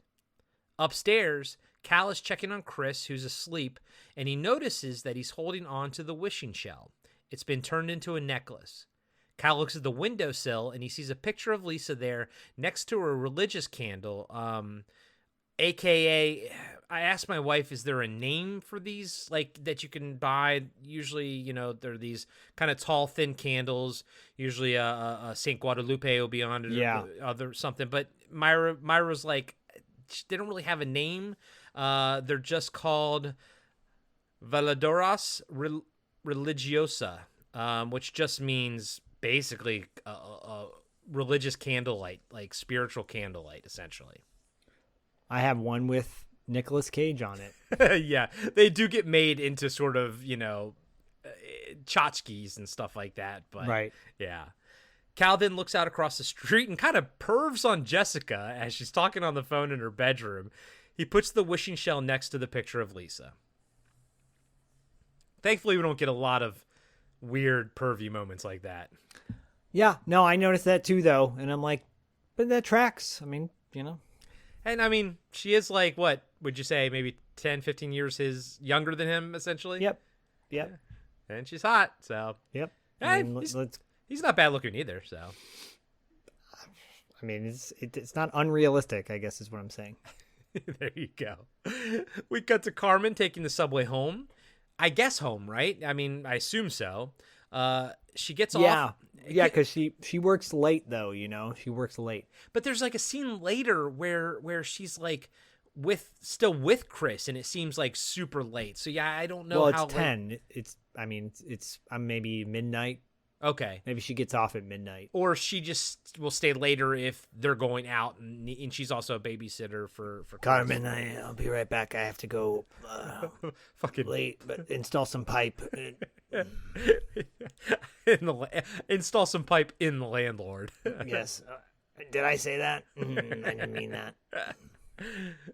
She gets off and walks down the street, but starts rushing as she sees a large group of onlookers standing on a curb and watching a bunch of police officers entering a building. It looks like an old theater.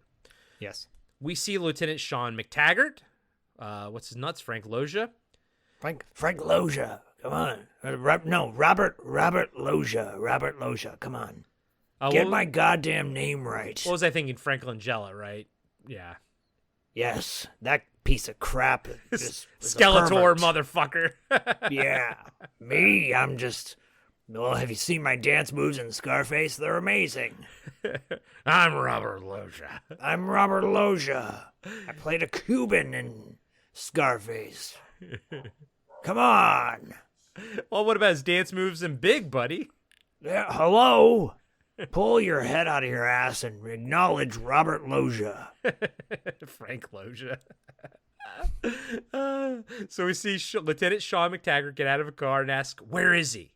Another detective says he's inside.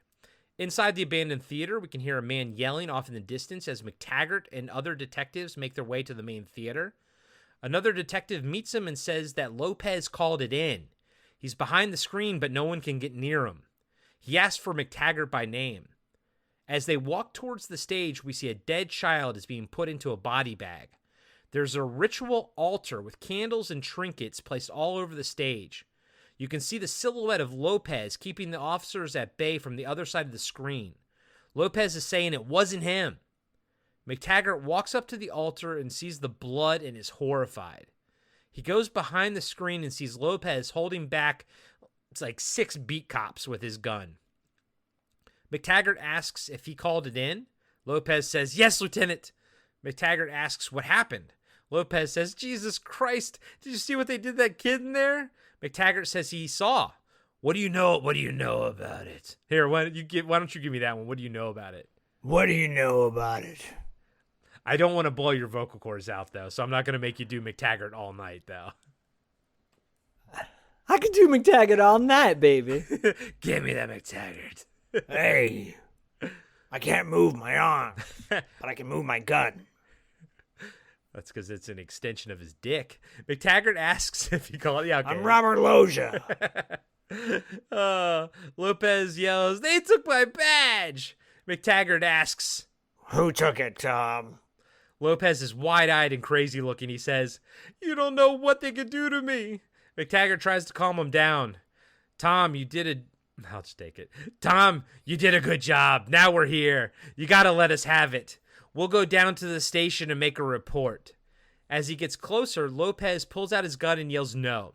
He says, "You can't stop them. You can't do anything. You don't understand. You don't understand anything." Lopez starts to utter a prayer and gets on his knees and puts his gun to his head and he says, "I'll be safe."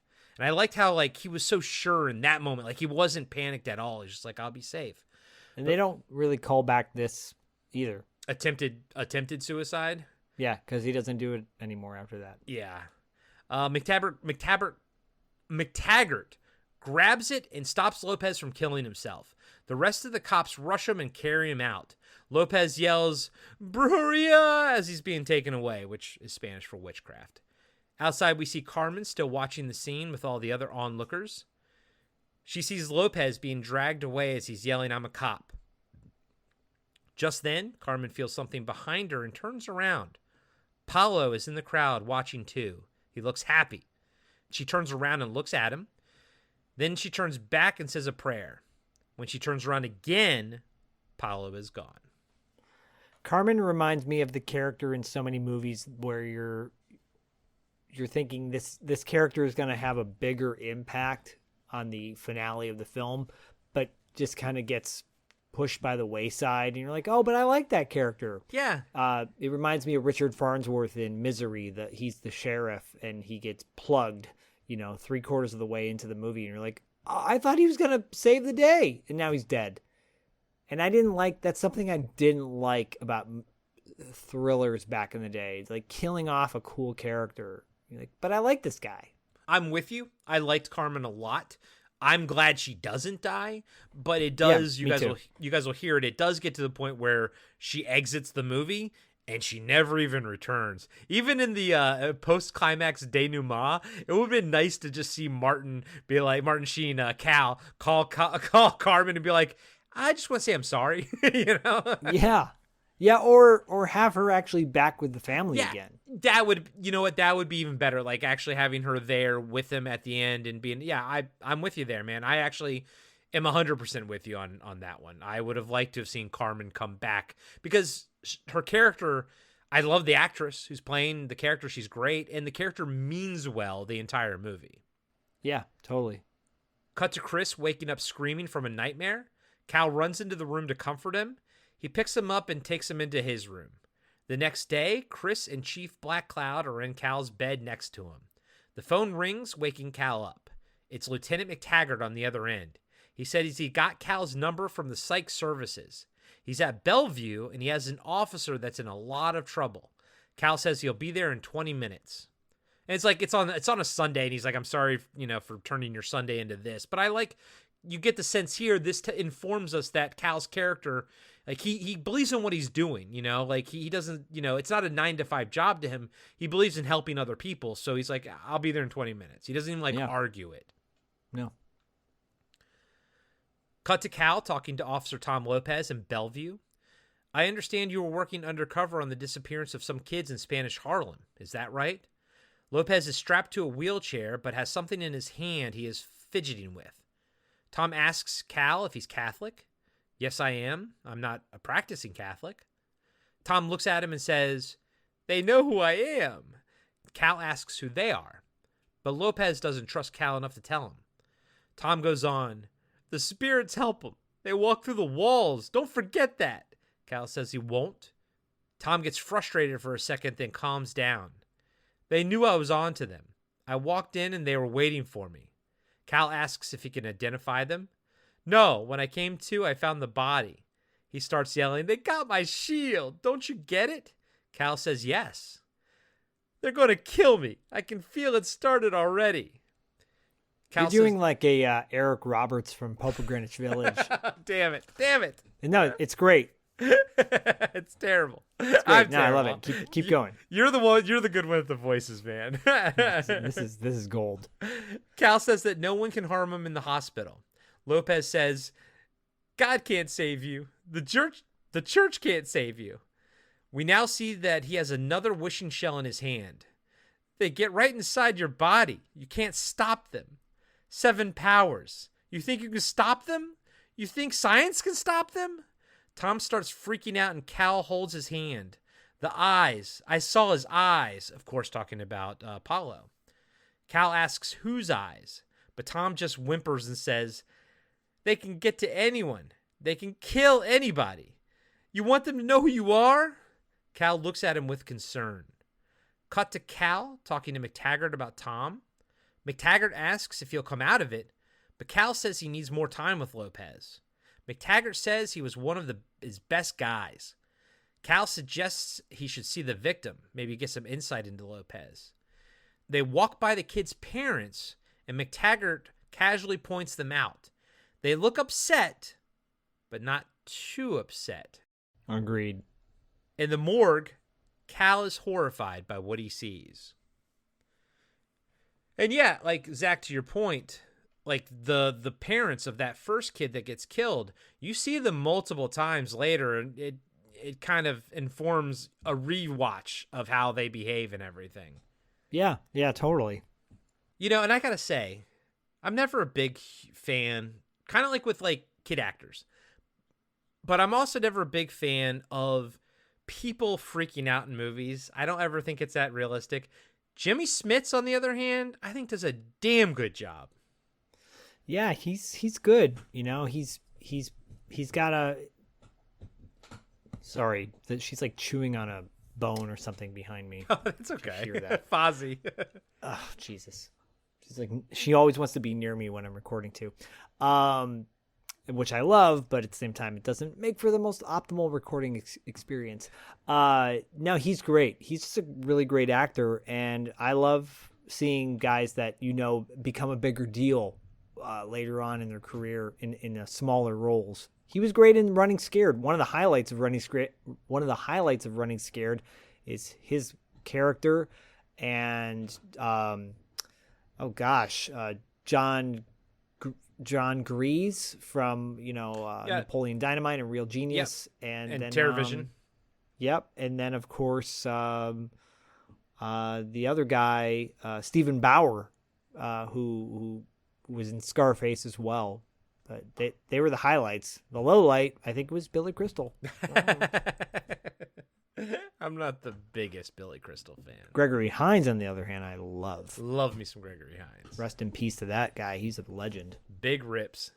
Cut to a bar, and McTaggart is doing a shot. The bartender is the worst actor on the planet, and makes you wonder if it's not the director, because you can see a picture of the director. I don't know why they chose this bartender, but he's terrible. He's probably married to the woman in the Central Park who was terrible too. There you or go. Their brother and sister. They're both trash. Yeah. No, they could have got somebody so much better.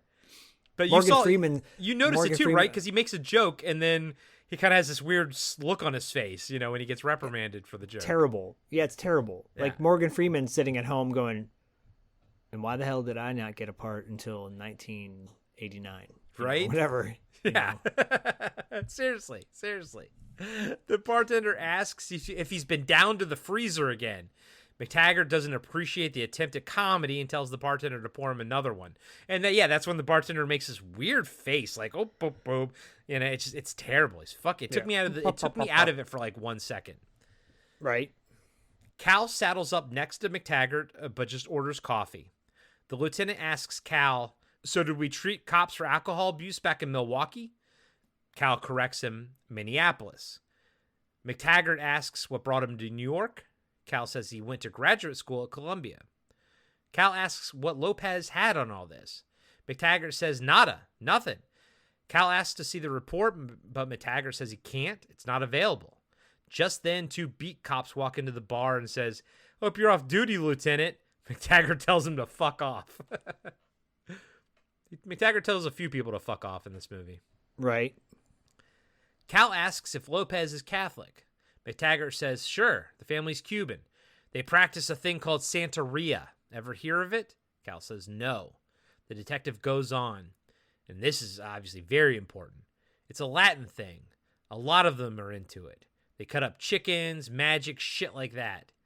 Cal asks if Lopez was into that. McTaggart says he kept quiet about it. Cal says he found the body on an altar with a lot of religious paraphernalia, right? Cop says, there's at least 200 places that sell that shit. Cal cuts him off and says, wait a second, please. I'm evaluating a patient. I call that a pretty strong lead, wouldn't you? McTaggart shrugs and says, a citizen has the right to his own religious preferences. That's the First Amendment. Cal cuts him off and says, if the citizen performs a human sacrifice, I'd say that forfeits the right. The cop thinks it was a psycho killing made to look religious. Cal doesn't agree.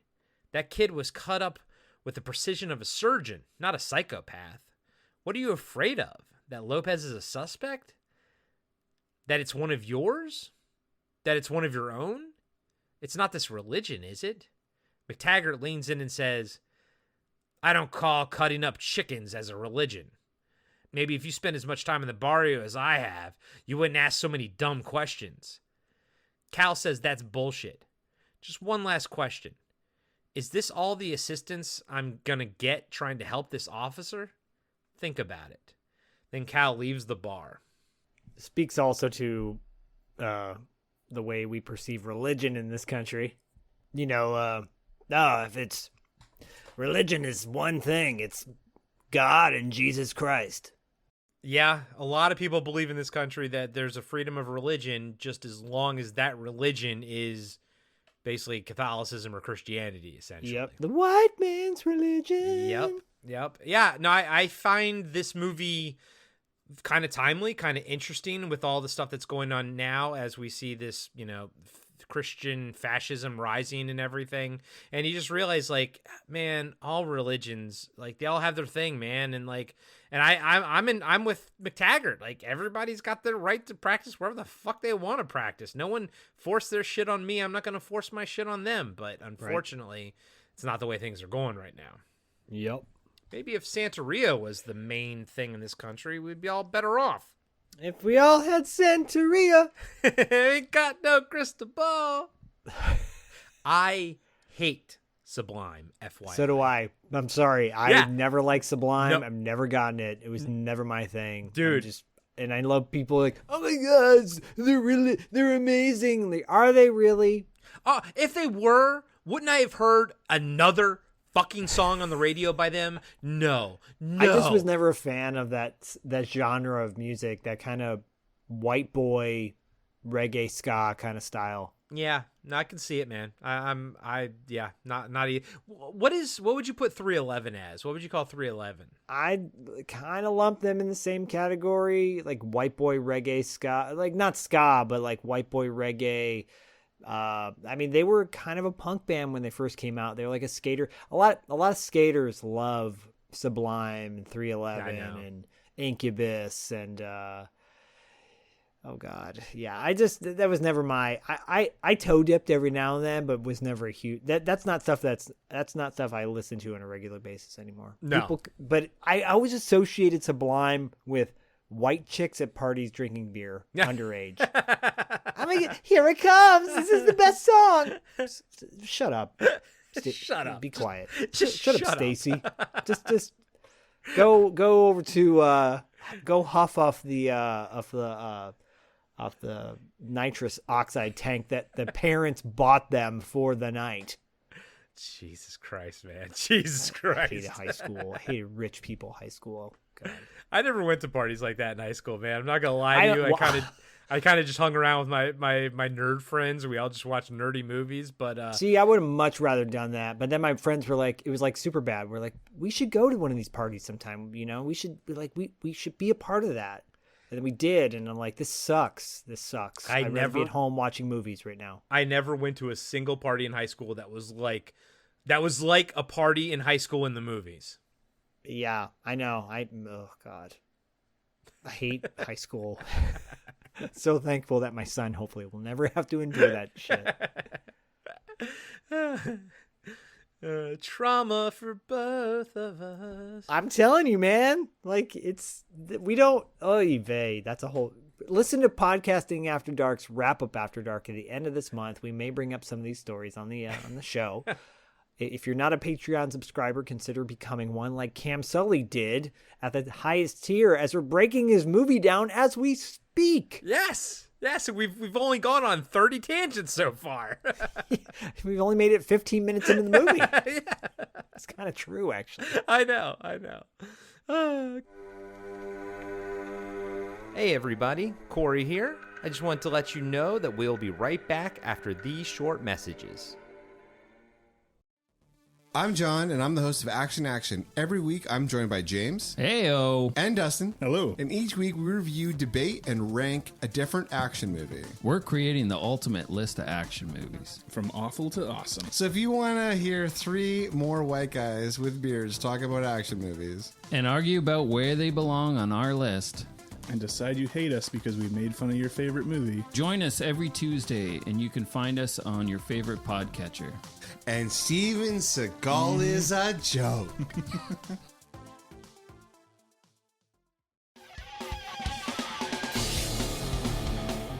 Have you been wondering where's the beef? Well, on our podcast, Throwback Trivia Takedown, you might just find that out, as well as some other things about the 70s, 80s, and 90s. We're a nostalgic-based trivia show that pits 2 challengers head-to-head in a duel of the decades, with categories ranging from movies, TV, and music, to slang, food, and fashion. You're sure to get the best in retro-themed trivia. So strap on your jelly shoes, grab a surge, and walk like an Egyptian to your favorite podcast app and check out Throwback Trivia Takedown. I heard even Mikey likes it. And now, back to the show.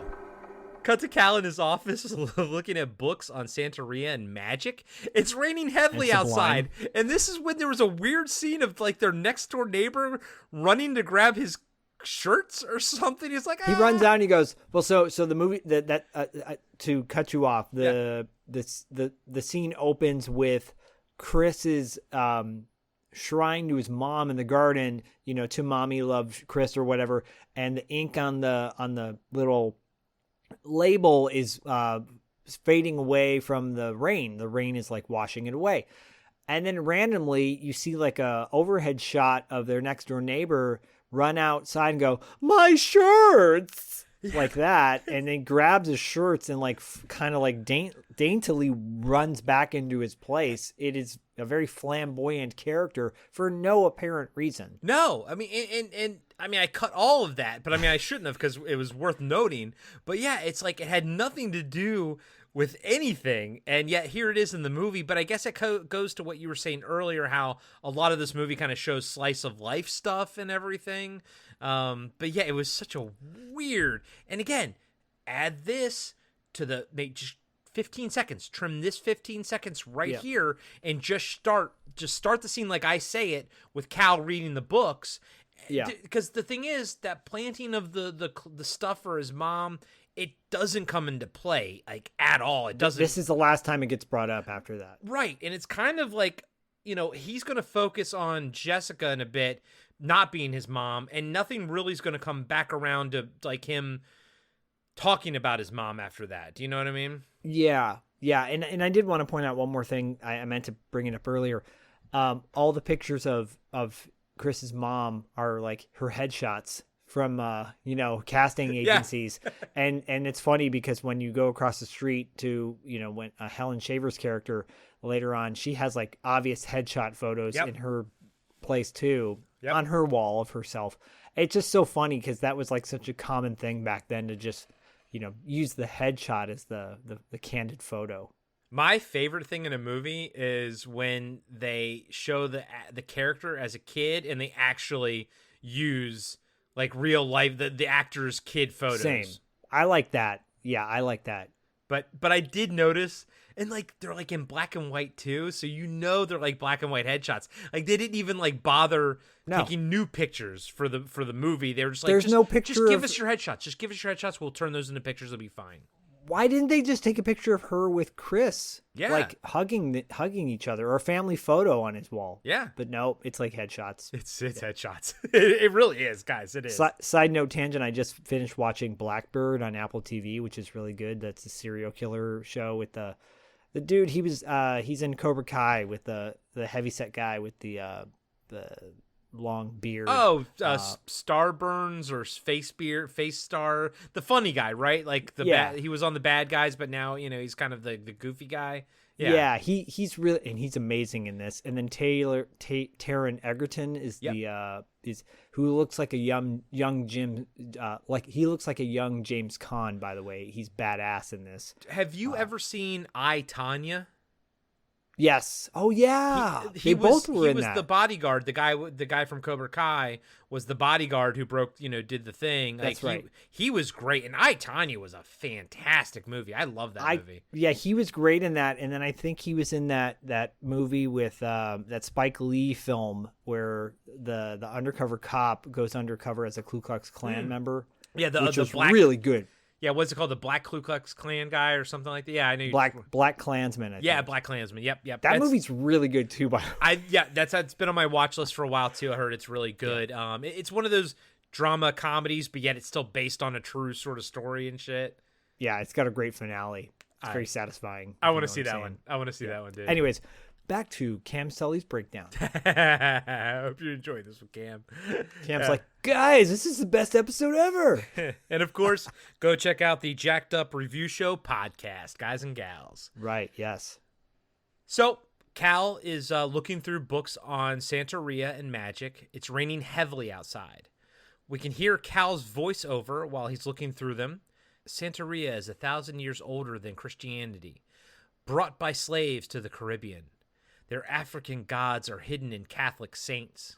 I think that's interesting. I don't know anything more about Santeria than what this movie tells me, so I don't know how accurate this is and whatnot, but, I only know it from Sublime. Sublime and this. That's all I know about Santeria. Stacy, go home, Stacy. The lights flicker and go out for a second. Then when we come back to Cal, he looks at his notebook and sees that he wrote Jessica's name a few times without realizing it. He grabs a watch and looks at it. Cut to Cal standing by a shelf looking at the pot Jessica gave him. He puts the watch in his pocket and lights up a cigarette. He looks at himself in the mirror in shock of what he just did and puts the cancer stick out. Because remember, he said he quit earlier, but he's going to start smoking pretty heavily throughout the film now, Cut back to Is it okay if I start smoking now? Is that okay? I already sound like I have a tracheotomy in my throat. Tracheotomy. Well, their yellow teeth will go well together. Cut back to Bellevue, and we see the lights and power go out. A guard walks into Tom's room and is jumped from behind and subdued by the incarcerated officer. We see Cal grab a flashlight and run across the street in pouring rain to Jessica's house, where she's working on her pottery by candlelight. She hears a knock at the door and looks through the peephole to see Cal holding her watch up. Jessica opens the door and smiles. Cal hands her watch. He's soaked from head to toe. You must have left it when you were painting the other day. He grabs her cigarettes and hands them to her. You forgot these too. Sorry, they're a little soggy. You forgot these too. Sorry, they're a little soggy. Cal says he still can't find her earring, but Jessica invites him in. It's cool that they bring that up again. Yep, and the earring will come into play. Meanwhile, I'm like, she invites him in, and then I was kind of, because it had been such a long time since I'd seen this movie, I forgot about this moment that you're about to talk about. I'm like, oh, is that all it took? Well, because I actually like, so when she says, would you like to come in? When someone asks me that question, just in general, my response is, yeah, sure. He says, yes. And it's like, it is such a moment of like, it's just his delivery is so good because it means so much more. Yeah, sure is casual. Yes, it's like very, like, I need this. Mm-hmm. That's actually a great and very astute analysis, my friend. I appreciate that one because he does do it like it's like yes, like it's a very direct response. No, there's no hidden meaning to it, Yeah. Back at Cal's house, and when I say house, it's like a row house. You guys know. Carmen lights one of those religious candles in Chris's room. And then this one I was like, so does she stay? Like, how late does she stay? Because like, I can't tell if it's later than the previous night when she left to go home. I don't know how late she's supposed to be staying here. I mean, what else kind of life does she have? What else does she have going on in her life? She's only got Chris and Cal, man. Yeah, because we don't even see like her own personal home. Like, we don't see her family or anything like that. I almost think it would have been easier story-wise to just make her be like a live-in nanny, you know? What is the line when later on when she starts breaking all her shit? What does she say? You're ruining my life or something like that to him? Yeah, she does say. I have it written down. I can't remember offhand, but she's like something like "you're killing me" or something like that. The way she shrieks when he destroys that idol, I felt it. Like, I felt it in my gut, you know. I feel like maybe this is all she lives for. It's possible, yeah. So she lights a candle, you know, in Chris's room. She looks at him, and he's asleep with his wishing shell. She takes it out of his hand and looks at it with worry. Back in Jessica's room, Cal and her are in bed talking, post-coitus. She looks at him and asks how long it's been. I like this dialogue a lot. Cal says about 9 months. Jessica asks, would she approve? Cal says, I approve, and then kisses her on the forehead. Jessica says that she went a whole year after her divorce, then gives Cal a big drag of her cigarette. He asks, when was that? Jessica says, about a year ago, but who's counting? They lay back in bed with his head on her chest, and we get a nice little boob shot, which is, I don't know if it was planned, but I was like, oh, that's okay. A little boob shot for a second. Hey, look at that. What are they drinking? Is it a bottle of water? Like, is it a glass bottle of water, or is it a 40 ounce? Yeah, I don't know. I'm like, because they have those glass bottles. It's like Mountain Spring or whatever. Yeah. Right. And I'm like, is it that, or is it a 40 ounce? Mm-hmm. Because either one, it works for me. Yeah, I'd be fine if it was a 40 ounce. He says yes. He has to get back Mickey's. To Chris. Yeah, that would track with Sublime. Where's my Mickey's? Yeah, seriously. I'm a high school girl, and I'm a high school guy trying to be cool with my Mickey's. I remember drinking in high school, fucking like cool, wine coolers or whatever, and then yeah, dude. I mean, I didn't drink until I was 21, but I remember like Mickey's was the thing that everybody in my high school would talk about. Yeah. How cool it was to drink Mickey's out of a bag. Yeah, I had a handful of drinks when I was like before 21, but it was nothing too notable because I never had a fake ID or anything. So I'd say I really didn't drink until I was about 21. Yeah. And yeah, then me too. I drank like a Guinness, and I was like, "Oh God, this is terrible." Like my first beer when I was 21 was a Guinness. I was like, "Oh God, this is terrible." But now it's like my favorite beer. But there you go. There you go. Cut to the next day, and Chris is in his room looking for something. Downstairs, Cal, Kate, Jessica, and Carmen are all in the kitchen. Cal yells to Chris to hurry up. They'll miss the show. Cal pours Kate and Jessica more wine, and Jessica says she hasn't been to the planetarium since she was a little girl. Cal asks her to join them. He seems to be smoking again, and Kate smiles at their flirting, but the smile slowly drops. Yep. You got to figure Kate's not... At first viewing, I kind of missed the connection, and I was like, are Kate and Dennis... I didn't think they were Cal's parents, but I was like, are they, Lisa's parents or something? Yeah. But no, I think they're she was just her advisor. She was her mentor, Yeah, no, you're right. But they have like almost like a mother, father relationship to her. Yeah. Yep. And here's the thing. Back when I lived in LA, I dated a young lady who was in grad school for many years, and the relationship between the mentor, like in grad school, I'm not talking college, I'm talking grad school. The relationship between the mentor and the student is very strong, and a lot of times they will stay in their life for the rest of their life, essentially.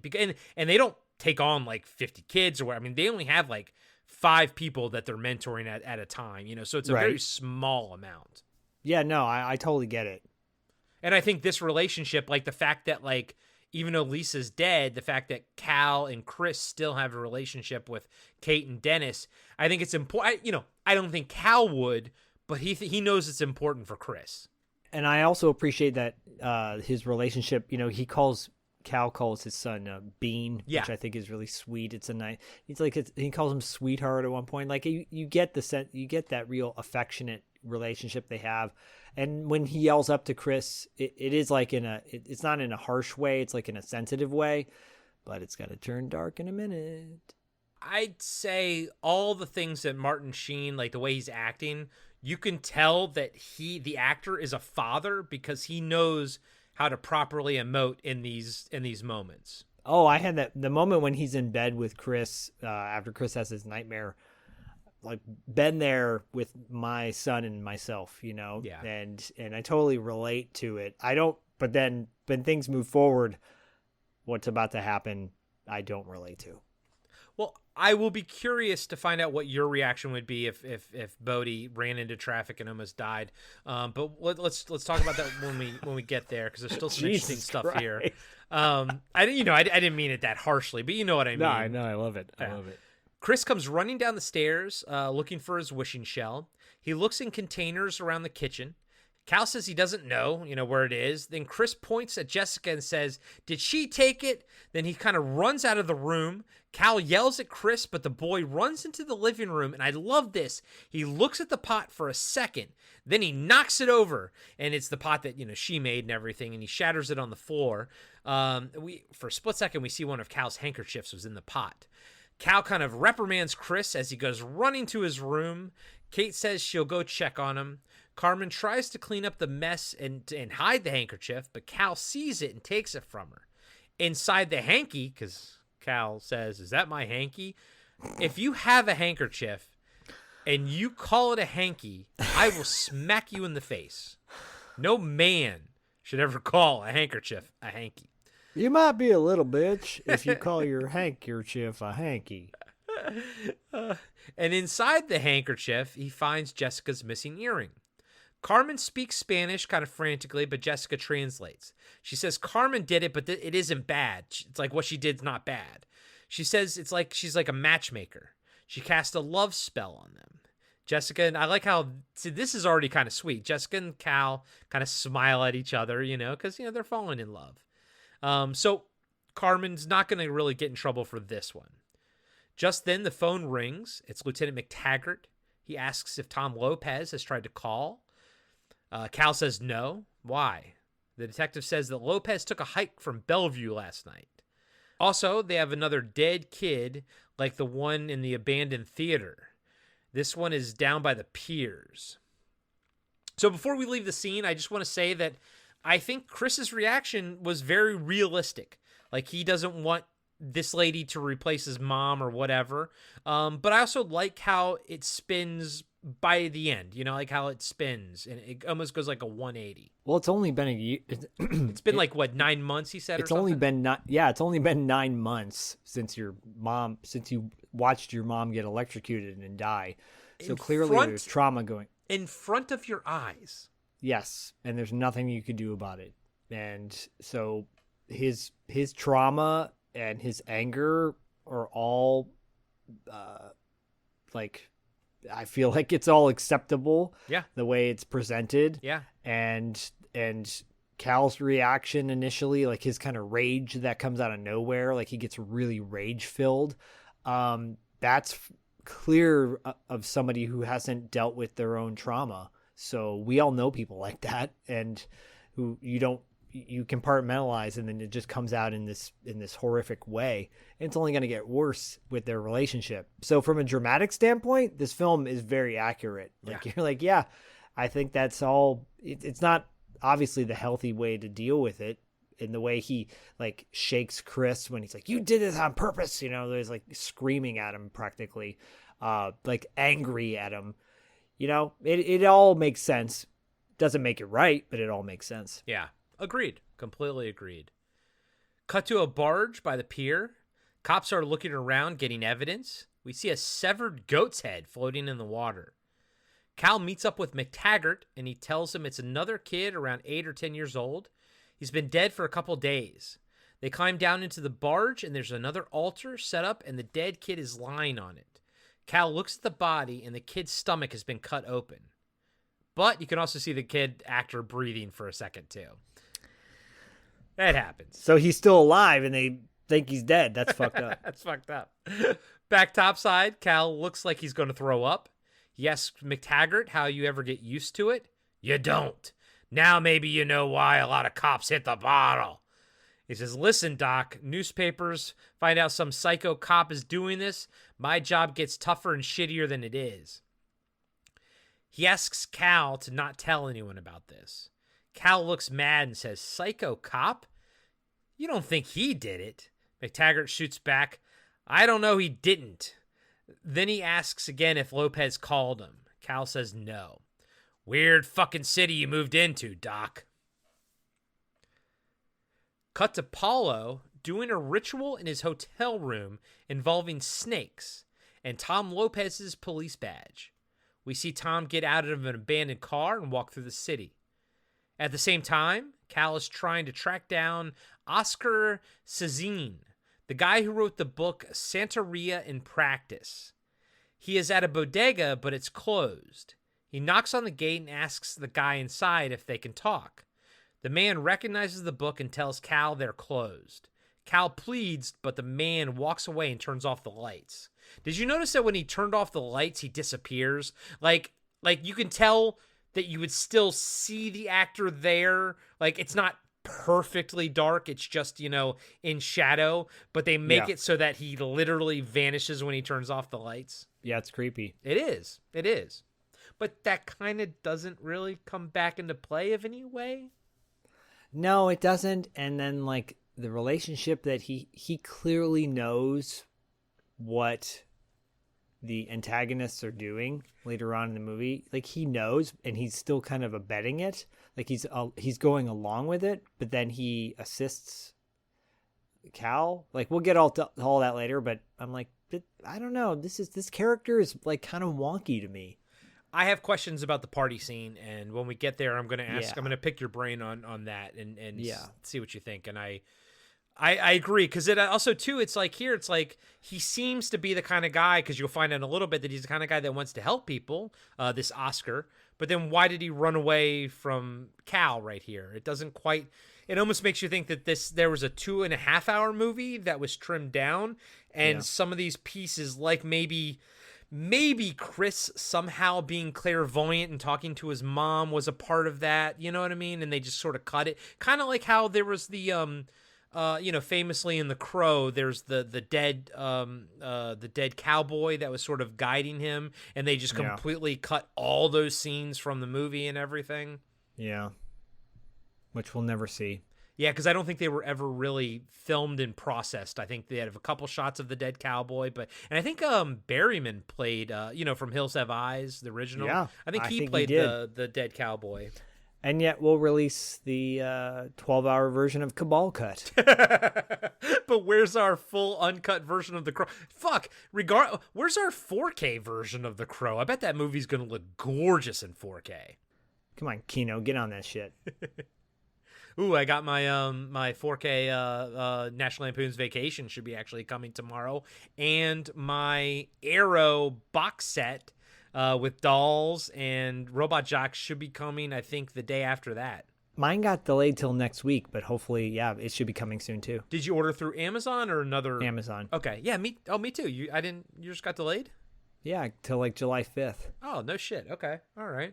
I'm glad you I'm glad you ordered it though. I mean, the price of that box set is just the same price as you would pay for dolls, the Shout Factory dolls on Blu-ray on HBO on eBay anyways. So I think the and I got it when the price dropped by $30 or $40. So Robot Jocks, buddy. Oh my God. So many great. Yeah, it's great. It's great. It's great. It's great. It's great. It's fucking great. It's great. Cal comes home to find Carmen vacuuming the row house. He walks into his son's bedroom and sees multiple candles and religious iconography around the picture of Lisa on the windowsill. So she's kind of made a shrine and everything, which Myra and I have in our apartment. We have a shrine with candles and stuff and pictures of all of our loved ones, like my father, have passed away and everything. It's not uncommon in Latin, practices and things like that. Yeah, shrine. Yeah. Cal, not understanding, grabs all the items and takes them to Carmen. As he's walking out of the room, we see there's more items under Chris's bed, but Cal doesn't notice them. Cal shows Carmen the items and asks what they are. She says they are to bless him. She's trying to help Chris. Cal says, sometimes these things are used in rituals, aren't they? See? Sometimes these rituals involve animal sacrifices, don't they? Carmen says, sometimes. What is this circle of ash for? Carmen says she doesn't know what that is. It's not part of Santeria? No. Because he's asking questions also about the crime scene as well as what he has in his hands. So he's kind of asking sort of two questions at the same time. He's asking why people listen to Sublime, too. I got no beef with you digging on some Sublime. There's people listening going, I love Sublime. Well, you know what? If you love Sublime, tell us your favorite song. I want to know what someone's favorite fucking Sublime song is. Don't have it be the one that's on the fucking radio. Like the one that I've heard 1,000 times. Tell me what your favorite song is. Corey, will go listen to it and report back. Okay? Well, they had that other song too. That yeah, I don't want either. I don't want. No. You can't be. You tell me what your favorite Sublime song is. It can't be the fucking two that they've played at nausea on the radio. And I promise you, Corey, I will go and listen to it. Okay, but you got to be a Sublime fan. Zach, Zach's like, I will not go listen to it. I will not go listen to it. I will not. But I'm the first person to say, if you like something that other people don't like, it doesn't matter whether other people like it or not. If you like it, it's all good. I'm just saying, for me, I'm not a fan. Yeah, kind of like how I love The Last Jedi and everyone else hates it. So I like The Last Jedi. Hey, I'm proud of you, buddy. I'm proud of you. I feel like people hate on things too much. Well, I'm not. I'm hating on the insane. I'm not a fan of like super popular stuff. Yeah. And growing up in the Bay Area, for some reason, Sublime was like that Sublime and Sublime Sublime and 311 were, I think, LA based like beach bands, right? Like Venice Beach type bands. Yeah, and I tapped out on 311 after their first album. I like 311's first record, which is more punk based, but then whatever. Oh, it's like commercial shit. I'm not into commercial stuff. That's why we have a cult movie podcast. And if you also listen to $2 late fee, you'll know that Zach and Dustin talk about some non-commercial stuff as well over there. Wait till we as wrestling. Go check out Territory Marks as well. I love that show. Thanks, dude. I'm all caught up, so I'm anxiously waiting for the next episode. Well, by the time this drops, I can talk about that in the end. There you go. Be my guest. That's my apone. Cal goes on. All right, now listen to me. If I find this kind of stuff around here again, I'll have to let you go. Is that clear? Carmen pushes back and says it's for protection. Cal says it's a lot of superstitious nonsense. He throws the items in the trash, but asks her first if she wants any of them. She declines. I do like how he's like, I'm just going to throw it away. Do you want any of this? No? Okay, cool. And that's kind of like, I felt like that was kind of realistic dialogue. Like, you kind of talk about how, I think there's a lot of realistic dialogue in this. And I like how he starts throwing things in the trash can. He's like, look, I'm just going to throw this away. Do you want it? And she's like, she's kind of like, no. And he's like, okay, fine. But I feel like other movies, and especially nowadays, they just wouldn't have even had that dialogue in there. He just would have thrown the things away. Yeah, this feels very much a product of its time. It's when we took the time to have these moments that we don't do now. And this is not a moment I would want to cut from the movie. No. I mean, no. I feel like you could trim other things, but I guess I don't know. Yeah, you could just cut certain things. You don't need. This scene is important. This one is. You don't need the flamboyant next door neighbor screaming about his shirts that are getting rained on. I honestly also think you don't need that scene where where McTaggart, where Cal shows up at the pier. I don't think you need that scene in this. You could have cut that scene out. And you're right. It's actually a very quick scene, and you could probably just get it from dialogue from McTaggart. Yep. Good call. Cut to Chris, Cal, and Jessica at a toy store. We see.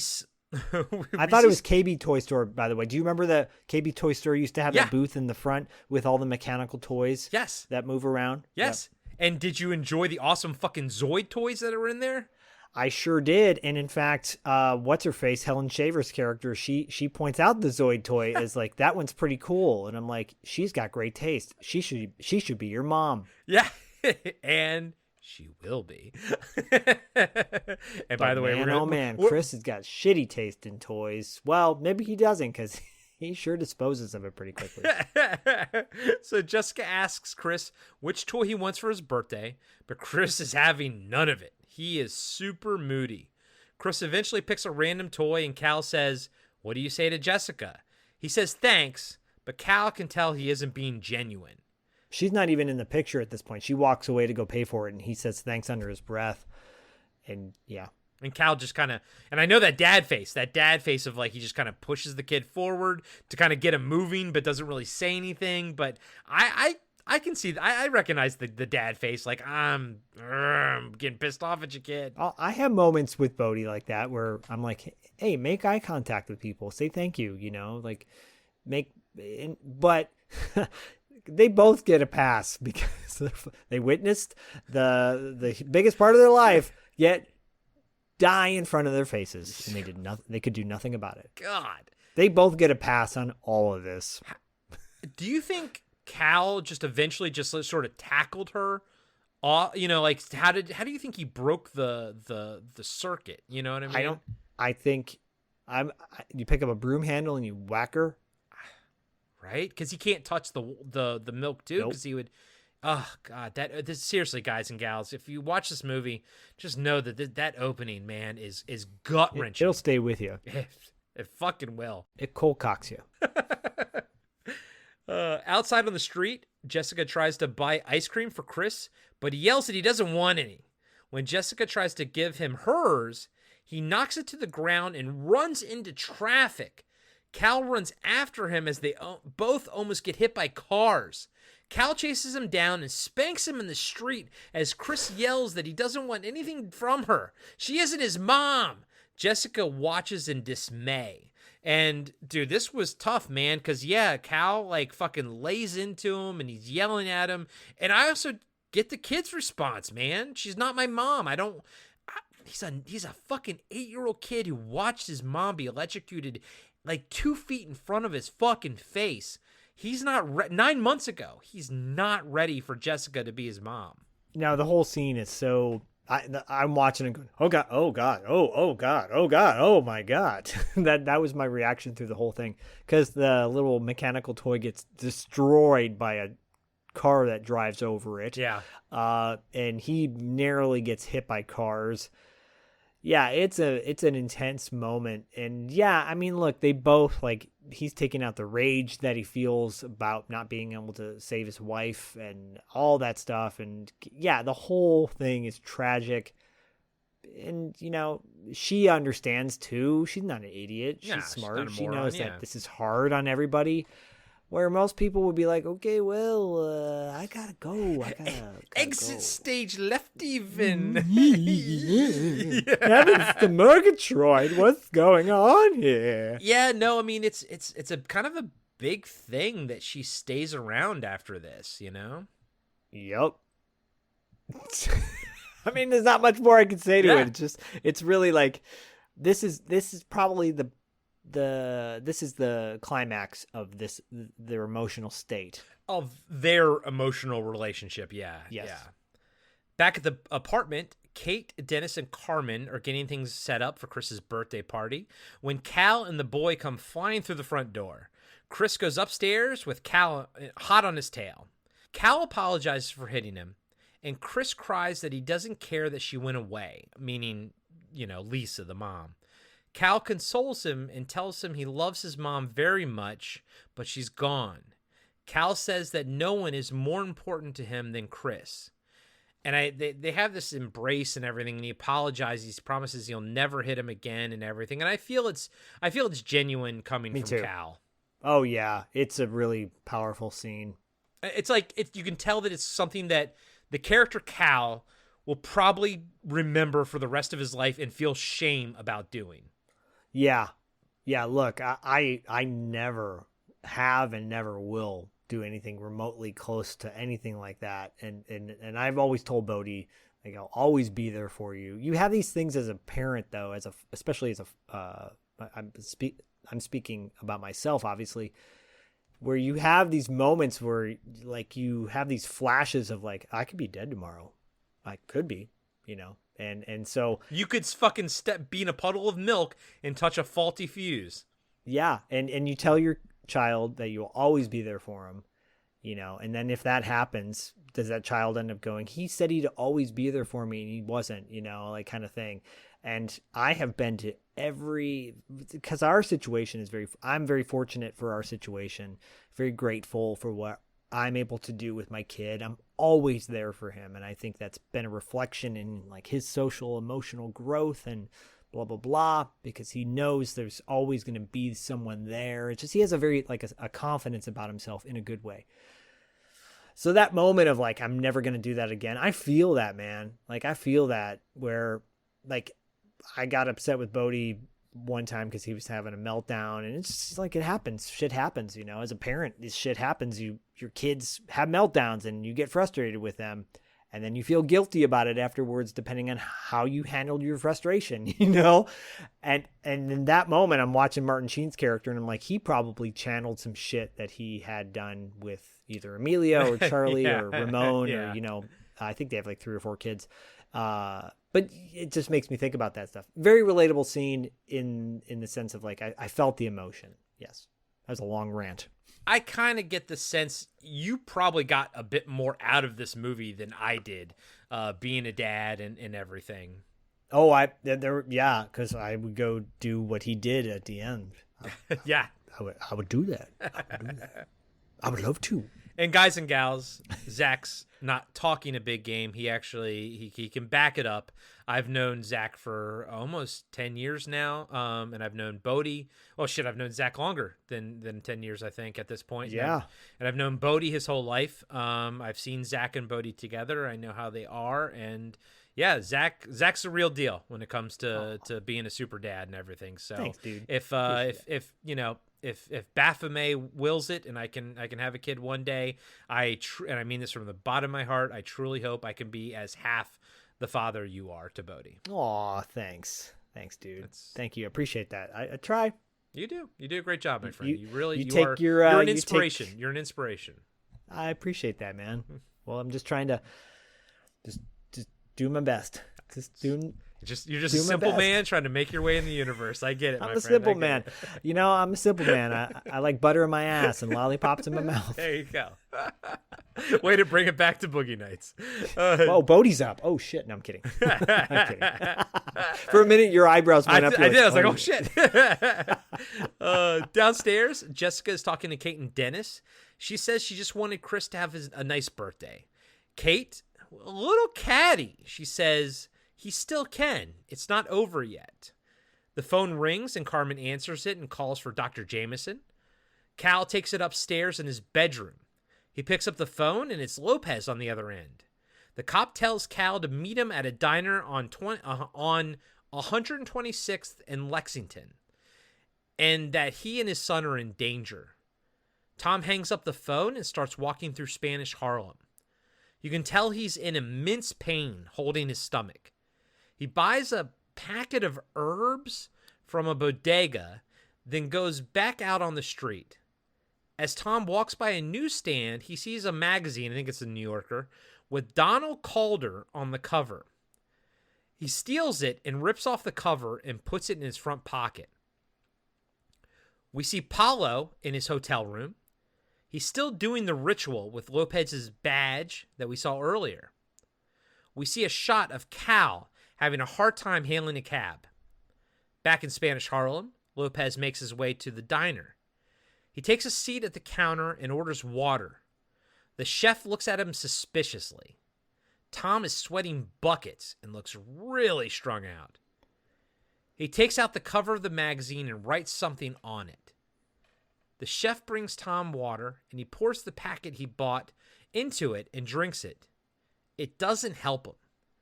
Tom screams in pain, then grabs the knife. He also yells the Spanish word for snakes. I just forgot to write it down, but he yells the Spanish word Yeah. for snakes. Tom screams in pain, then grabs the knife from the chef and stabs his own stomach with it. Oh. This whole scene, man, it is sold by fucking Jimmy Smits.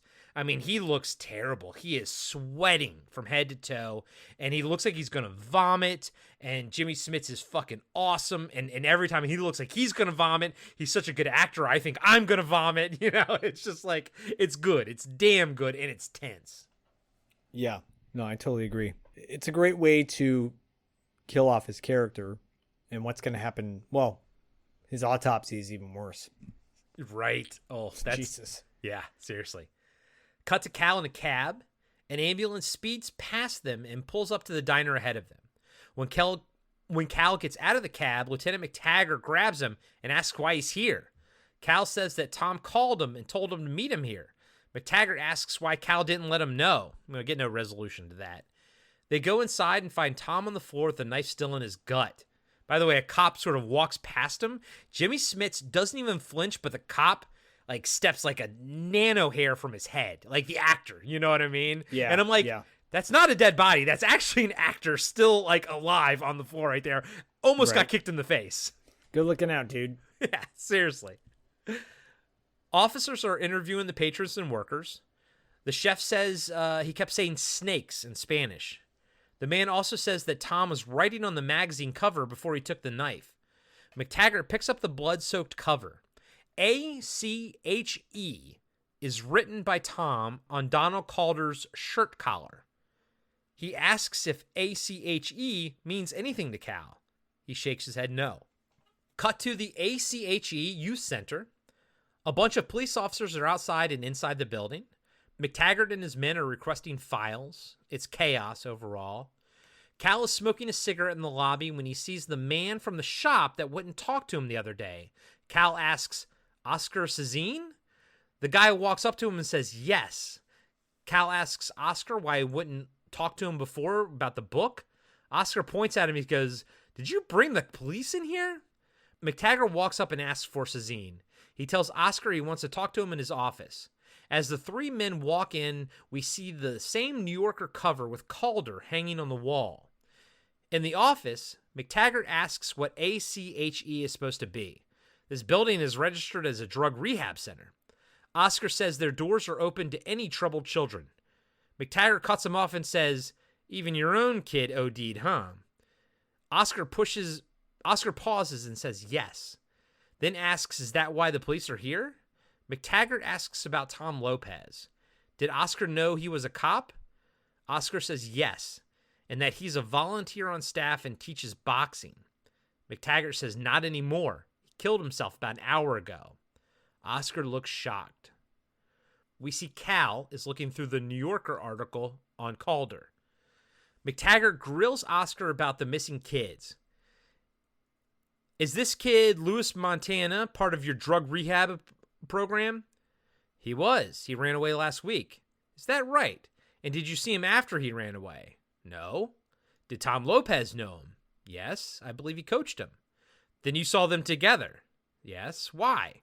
We found Louis Montana's body on a Hudson River barge yesterday. Now, you wouldn't happen to know anything about that, would you? Oscar looks shocked and says, certainly not. By the way, I like the actor who plays Oscar here. Yeah, he's good. He's good. And I like when I don't recognize people. I'm like, it could be just any man. Yeah. Kind of an actor. Yeah, he's good. He's effective. He's very good. Yeah. He kind of has a big role for such a relatively unknown actor. McTaggart reads Oscar's rights, then looks at Cal and says, you know what I would really like to do? Put this monkey on a grill and fry his ass until I get some straight fucking answers around here about this Santeria bullshit. McTaggart hands Oscar his business card and tells him to call him tomorrow at the precinct. Then the lieutenant leaves the room. Yeah, weird. Yeah. Like, why does he read him his rights but not arrest him? I don't understand that. He doesn't track. Yeah.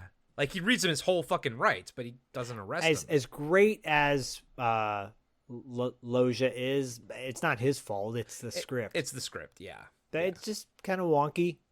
Yeah, it's got some wonkiness here and there, and Loggia does his thing. He moves through it, but yeah, it's if you like actually write down his dialogue, and you're like, that doesn't track. Yeah, I'm sure after, cut. Why the hell did I say that line? Because you're Robert Loggia? Oh, yeah. Oh, yeah. Put Robert Loggia, Ben Gazzara, and then the guy who plays the main villain in this. Put those three guys in a movie together. It would be like 3 levels of rage from like old white men with receding hairlines. With receding, yeah, they're all balding. Yeah. Cal apologizes for McTaggart and says that he hasn't slept in 2 days. Oscar asks what Cal is doing here. Cal says he's a therapist and Tom Lopez is one of his patients. Oscar pleads with Cal. My God, do you think we're savages? That we are capable of killing children? Cal says, you said in your book that human sacrifice was practiced at one time. Oscar looks frustrated and says, name me one religion where atrocities have not been committed in the name of a god. Ding. Yep. Santeria is a force for good. It's not a blood cult trading in innocent lives. Cal asks, what are you people so afraid of? Oscar shoots back, of your ignorance, of your prejudice, because you used it as a weapon against us. Tom Lopez was a good and decent man. He was devoted to these children. I don't believe he committed suicide or had anything to do with that outrage. Cal says, neither do I. Oscar looks at him. Cal grabs the magazine and asks, Robert Calder is the chairman of your board. Oscar says he's a major contributor. Cal asks, he's not into Santeria. Oscar says no. Cal asks if he can meet Calder at a fundraiser later this week. Oscar says he'll arrange it. He's not into Santeria. Jesus. Good one. Sublime. Good one. Cut to Carmen taking Chris's wishing shell she had out of a jar and doing a ritual with it by putting it in a water and praying. We see Cal and Chris walking through the street and right past Paolo as he watches them. The boy asks his dad if they can stop by a church so he can light a candle for Mom. They do, and after, Chris looks at a gnarly statue of Jesus with like all of his gore and everything. Yeah, I mean, look, no disrespect to people that are religious, but now I'm going to disrespect it because I set it up that way. Yeah. There's so many religions. We've had this discussion a million times over, but if you worship the earth and you worship, you feel like Mother Earth is a spirit, and you think that Kachinas are can bring fortune and crops, and you pray to those several different gods, and it's not hurting anybody, and it's just all you're doing is giving to the ground giving to the ground around you. And then suddenly this new religion comes in and takes you over and tells you have to pray to this fucking guy strapped to a cross and got holes in his body. And, if you don't do these things, you're going to go to hell. And like suddenly, like Oscar is describing shit like, I don't know, just religion is so gross. It's so gross. It's so gross. It's so gross, man. It's so gross. It's a discussion we've had many times on this show, and I'm just all in the name of what? It's disgusting. And then this is very telling with these rich white people. They're not all white, there's Latin descent as well. But it's just, oh God, yeah, this irked me. Especially when he's like, can I go light a candle or whatever? Yeah, well, sure, let's go light a candle. What's that going to do? What's that going to do? Nothing. It's not going to do anything. It's fake. It's fake. Sorry, it's fake. Sorry, y'all. It's fake. Canceled. Yeah, no, you know where I stand, buddy boy. I'm pretty much there with you and everything. And yeah, it's organized religion. Horrible things have been done in the name of gods and all throughout history. And imagine Just imagine what we could have accomplished if we weren't so tribalized and religified, and everything. Imagine if a book was written thousands of years ago that we took as gospel that talked about other things, like the flowers being the things we should worship and the earth is what we should worship. Well, the irony is that I do believe the Bible talks about good stuff, and I believe Jesus was probably, if he existed, was a pretty fucking cool dude. The problem is people pick and choose what they want to take away from it and everything like that. I guess my whole thing is like, man, what if it didn't have all the negative stuff in there that the people have taken, like Pat Robertson. Robertson, God, that guy, dead. that guy is fucking burning in fucking hell right now. If there is one. If there is hell, I hope him and Hitler are the only ones that are fucking in hell, because they're two of the worst fucking people on the face of this earth. Yep.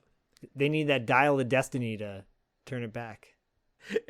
And good news though, Righteous Gemstones is back, and I couldn't be fucking happier because I gotta start watching that show again. Dude, Eric Roberts is gonna be on this season. Oh, is and he? our boy, and our boy. Oh no, that Sean, was last season. Did you not watch season 3? Oh, sorry, he was on last season. Yeah, I didn't watch that season yet. And so I know it's our new boy, for you. New for me, and I know our boy Sean, what's his face from People Under the Stairs that we interviewed. He's in this season. He's in the newest season. Yeah. Yeah. So you still have to watch, I think, season 2, and then season 3 is what's out now. I do. So good. Okay, so cut to, and then I'm going to need your clarification on stuff here, but we'll get to that in a second.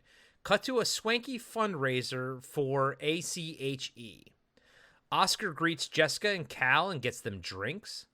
Oscar sees Calder and goes to meet him. Jessica fills in Cal. Calder is a self-made man. He's into everything. Money markets, energy, the whole bit. By the way, Jessica's wearing a nice little dress thingy, and she never, guys and gals, she never wears a bra in this entire movie, and I am here for every bit of it. Zach's laughing, but he's like, I will not comment, but I will not comment. I will not comment, but I will go. Too much. Oscar brings Calder over to meet Cal and Jessica. Cal asks if he knew Tom Lopez. Calder did. It was a terrible tragedy. He asks if Cal knew Tom well, and he says not as well as he would have liked. I suppose none of us did. We always wish we'd known someone better when they're taken from us unexpectedly. Calder goes on, I lost my only son 5 years ago. Drug overdose. I live with that every day. Cal says, it tests one's faith, doesn't it? Calder says, it can also help you find it. Just then, one of Calder's assistants interrupts them and says that a representative from the mayor's office is there. Cal and Calder exchange pleasantries, and the latter exits the conversation. Jessica comes up to Cal just as a hostess is handing out cigars. Jessica declines, even though she has a cigarette, but a rich couple says to her, smoke attracts the gods and makes them want to join the party. Jessica excuses herself to the bathroom. And by the way, I like that comment about the smoke. Yeah, and she says, I gotta pee. She does. She does say it's not very ladylike, yeah, as the stereotype would go. As she goes upstairs, we see Paolo at the party surveying the crowd. While in the bathroom, Jessica overhears Oscar talking to Calder about the police coming to the youth center. The rich man says to let the lawyers handle it, but Oscar is upset that all their good work will be undone by this. Calder reassures him it won't. The two men leave the office, and Jessica leaves the bathroom to investigate, her makeup case still on the sink. As Oscar and Calder walk back to the party, Oscar mentions the detective's name is McTaggart. Calder takes the officer's card and tells Oscar to not worry about it anymore. We see Jessica sneak into Calder's office and uncovers a wicked-looking skull in a glass case. With nails in it. It has, spikes hammered into the skull, and the case is fully sealed, so it's in water, and there's fish and salamander all around. I like that they don't explain this. I'm going to assume it has to do with something. Like it exists as some kind of religious iconography, but I like that they don't explain it at all. Yeah, I'm with you on that. Part of me was like not sure if I was into that because I'm like, what was the point of that? But yeah, I think the point of it was to kind of let you know that Calder might be a little bit more freaky than we think he is. Yeah, I would have loved it if suddenly there was like a big painting of an S&M photo, like from TerrorVision. Yeah. Join me in the jacuzzi. Just taking care of business. Just taking care of business. There's no such thing as ghosts. Guilty. It's the Safari Brothers or whatever they're called. And the funny thing is that skull almost looks like the skull of like Pinhead or something. It has so many like nails in it, you know. I have such sights to show you. Outside of the main area, Calder is giving a fundraising speech to the crowd. At the same time, in the bathroom, we see Paulo rub his hand over Jessica's compact makeup pad, then put it back. Jessica puts the cover back over the skull and goes back to the bathroom and puts some makeup on via the compact pad. She joins Cal back at the party and walks past the parents of the first kid that was killed that we saw in the hospital. The ones that McTaggart pointed out, to Cal. They look weirdly happy. After Calder gives his speech, a band starts playing African music as people hold out checks and money to be donated. We see Paulo start dancing to the beat of the drums in the middle of the crowd. Cue CM Punk's music. Cult of personality. Big props to CM Punk. I saw a clip of him, I think it was recently, where he kind of like stopped a show and started saying we need to respect trans rights and, LGBTQ and everything like that. And I was like, he gave like this 3-minute speech on how important it is for us to be kind and not, Yeah, he's very outspoken. He's a very outspoken supporter of the LGBTQ plus community. It made me like him even more because of it. Yeah. And yes, please support our trans friends and our LGBTQ and everything like that. We love you all. Nothing but love. Unless you're a Sublime fan. Just kidding, just kidding. We hate you if you're a Sublime fan. Just kidding. One of Calder's assistants asks what they should do. Paulo's eyes go white, and we see multiple people in the crowd are entranced by him. Jessica starts walking towards Paulo, and he looks at her, and his eyes are back to being milky bluish. Calder watches in stunned amazement. Jessica becomes entranced, and her eyes roll back while Paulo dances in front of her. Paulo reaches for a necklace, but Paulo reaches for her necklace, but Paula reaches for her necklace, but Cal pushes him back. Then Oscar gets between Cal and Paulo and tells Paulo he's not one of us. Don't touch him. Oscar tells Cal to take her home while he argues with Paulo in his native language. Cal's reaction should have been, "Get your fucking hands off my lady." Yeah. That shit, like, he was so passive about it. I'd be like, "What the fuck? What's wrong with you, dude?"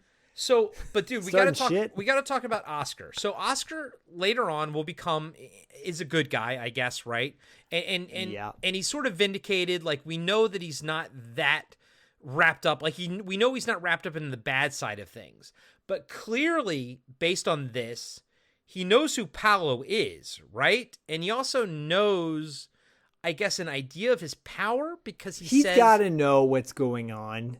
Because he says she's not one of us. They're not one of us. So I guess my question to you is, like, first off, what was Paulo doing to begin with? Like, so if Cal and Jessica weren't there, he would have done the same thing, but what would that have led to? I mean, I guess he's just doing a tribal dance.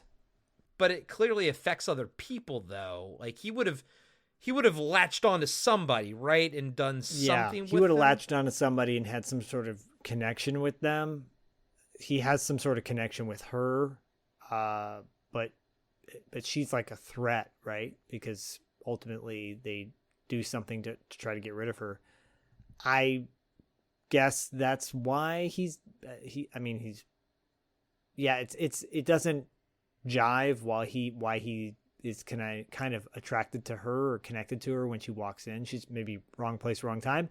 And then the whole dynamic with Oscar, the fact that he is like so strongly involved in his own magic, it doesn't track that he would be connected to Calder in that way. Like, right. That doesn't make sense. He should be an outside. It really should have been Carmen, the one doing all this stuff. It's almost like they write off Carmen pretty soon and get rid of her, and it's almost like to me it's almost like the director and writer were like, oh shit, but we need to get oh man, how are we gonna write this in? Oh, we'll make Oscar the one who does the satanic ritual or the ritual with, you know? And this is based on a book, and obviously Zach and I haven't read it, but yeah. I wouldn't be surprised if Carmen and Oscar were one character in the book, and they sort of split them up into two people or something. You know, a la The Relic, when they split up all these characters, or they combined a bunch of characters in The Relic. Oh yeah, because you said you read that book, right? I've never read it. Yeah, I read that book a year ago again for the second time. It's a great book, by the way. We are going to review that on the show one of these days, but you know what? I would like to catch up before we do review it on the show. I would actually like to read the book, and then we can have like a full discussion about like what's different about the book versus the movie and all that kind of stuff. Yeah, we should do that for sure. And it was supposed to come out on Blu-ray at one point, and it didn't. So it's just like in limbo right now. I feel like I saw some announcement or something, but yeah, now it's not anywhere. So obviously we'll wait for the Blu-ray. But once it does come out, that is a movie that Zach and I will bring to the table. But I do want to read the book first. Agreed. Hey everybody, Corey here. I just want to let you know that we'll be right back after these short messages. Hey everybody, I'm Tim. And I'm Dean. And we're the hosts of Talking Back. We're a retro-based podcast covering movies, comics, video games, and more. Check us out every Monday where we hit the rewind button and dig into some of our favorite content from the past. We like to keep things fun, lighthearted, and informative. Do you feel like you need more nostalgia in your life? Then check out Talking Back. We're available everywhere podcasts are found.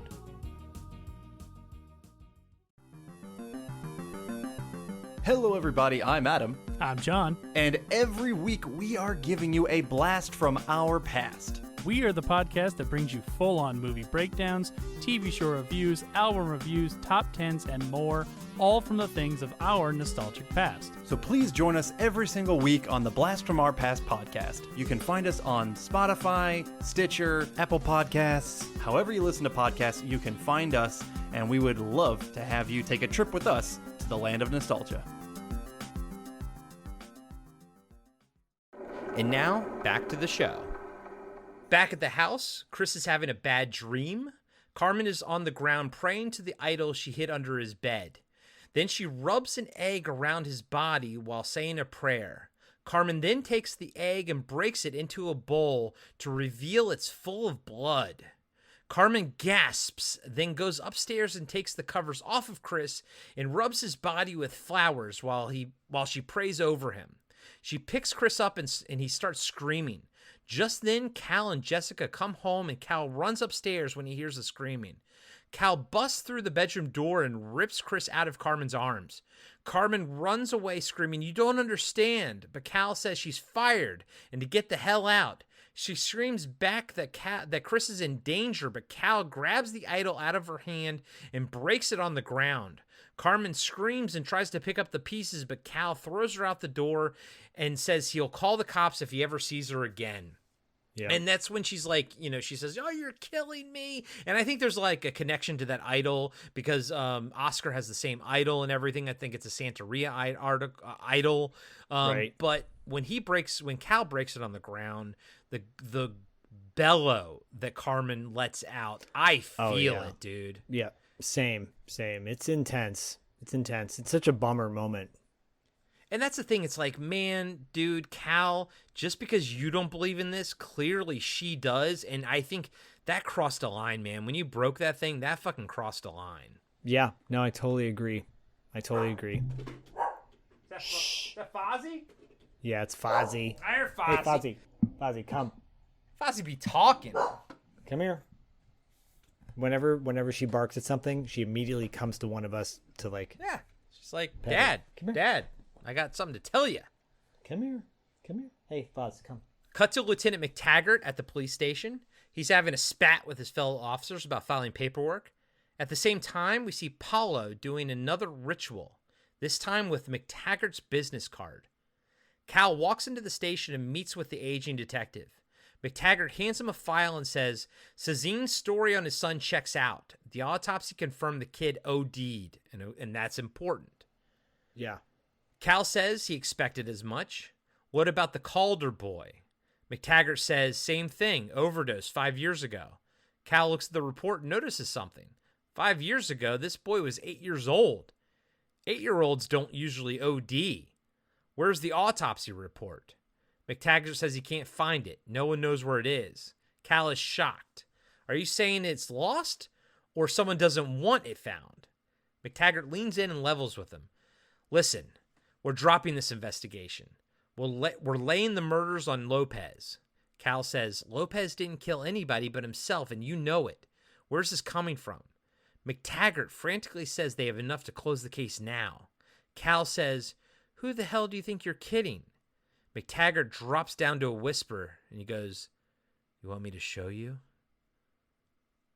It's ominous. Cal and McTaggart walk into the autopsy room, and there's a body on the table and a bowl next to it. The cop pulls back the cover to reveal Lopez under the sheet. McTaggart then tells Cal to come over to the bowl and says, you didn't see this. He removes the cover from the bowl, and inside are Lopez's intestines and snakes. Ugh, so gross. Dude, so he really fucking had snakes in his stomach. Cobra! Cobra! Running through his stomach, deep inside his chest. Cobra!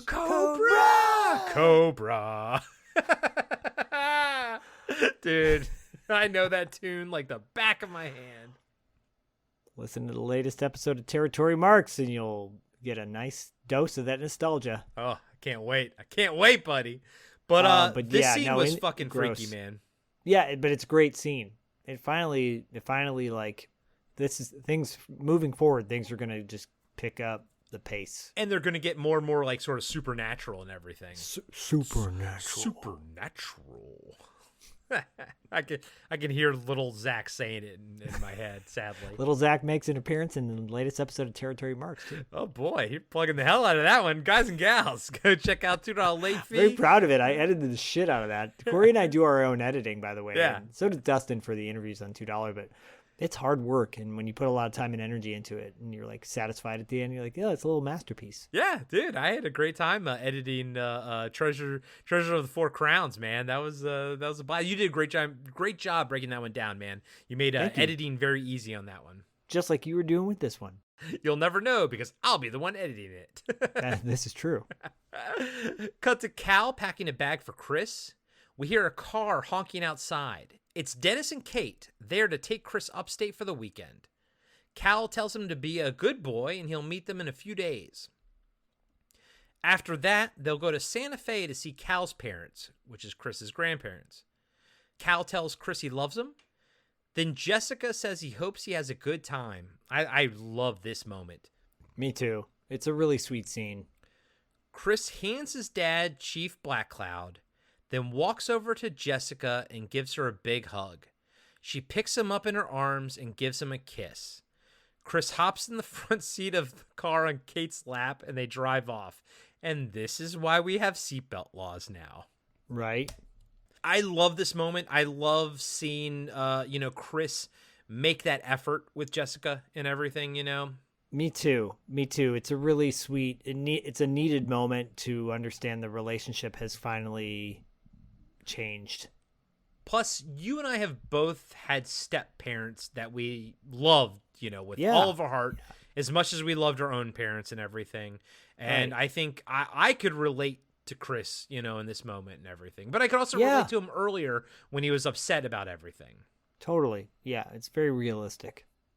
Later that day, Cal and Jessica meet Oscar at the shop. Oscar is dipping the wishing shell in water and looking at it. Cal says, "Why would my housekeeper take it from my son? Is it Santeria?" Oscar says, "No, it's not Santeria. It's black magic." It's not Santeria. Oh my God. I know. And then you say wishing shell, and I go, ooh, wishing well, the wishing shell. You get some insight into Zach's mind, but my mind is always a music video. I'm not going to lie to you, bro. Anytime I wrote Santeria, I could hear it in the back of my head. I'm just like, fuck me. Fucking go away. Get a belly tattoo that says Sublime on it. I'm not clever. You're not clever.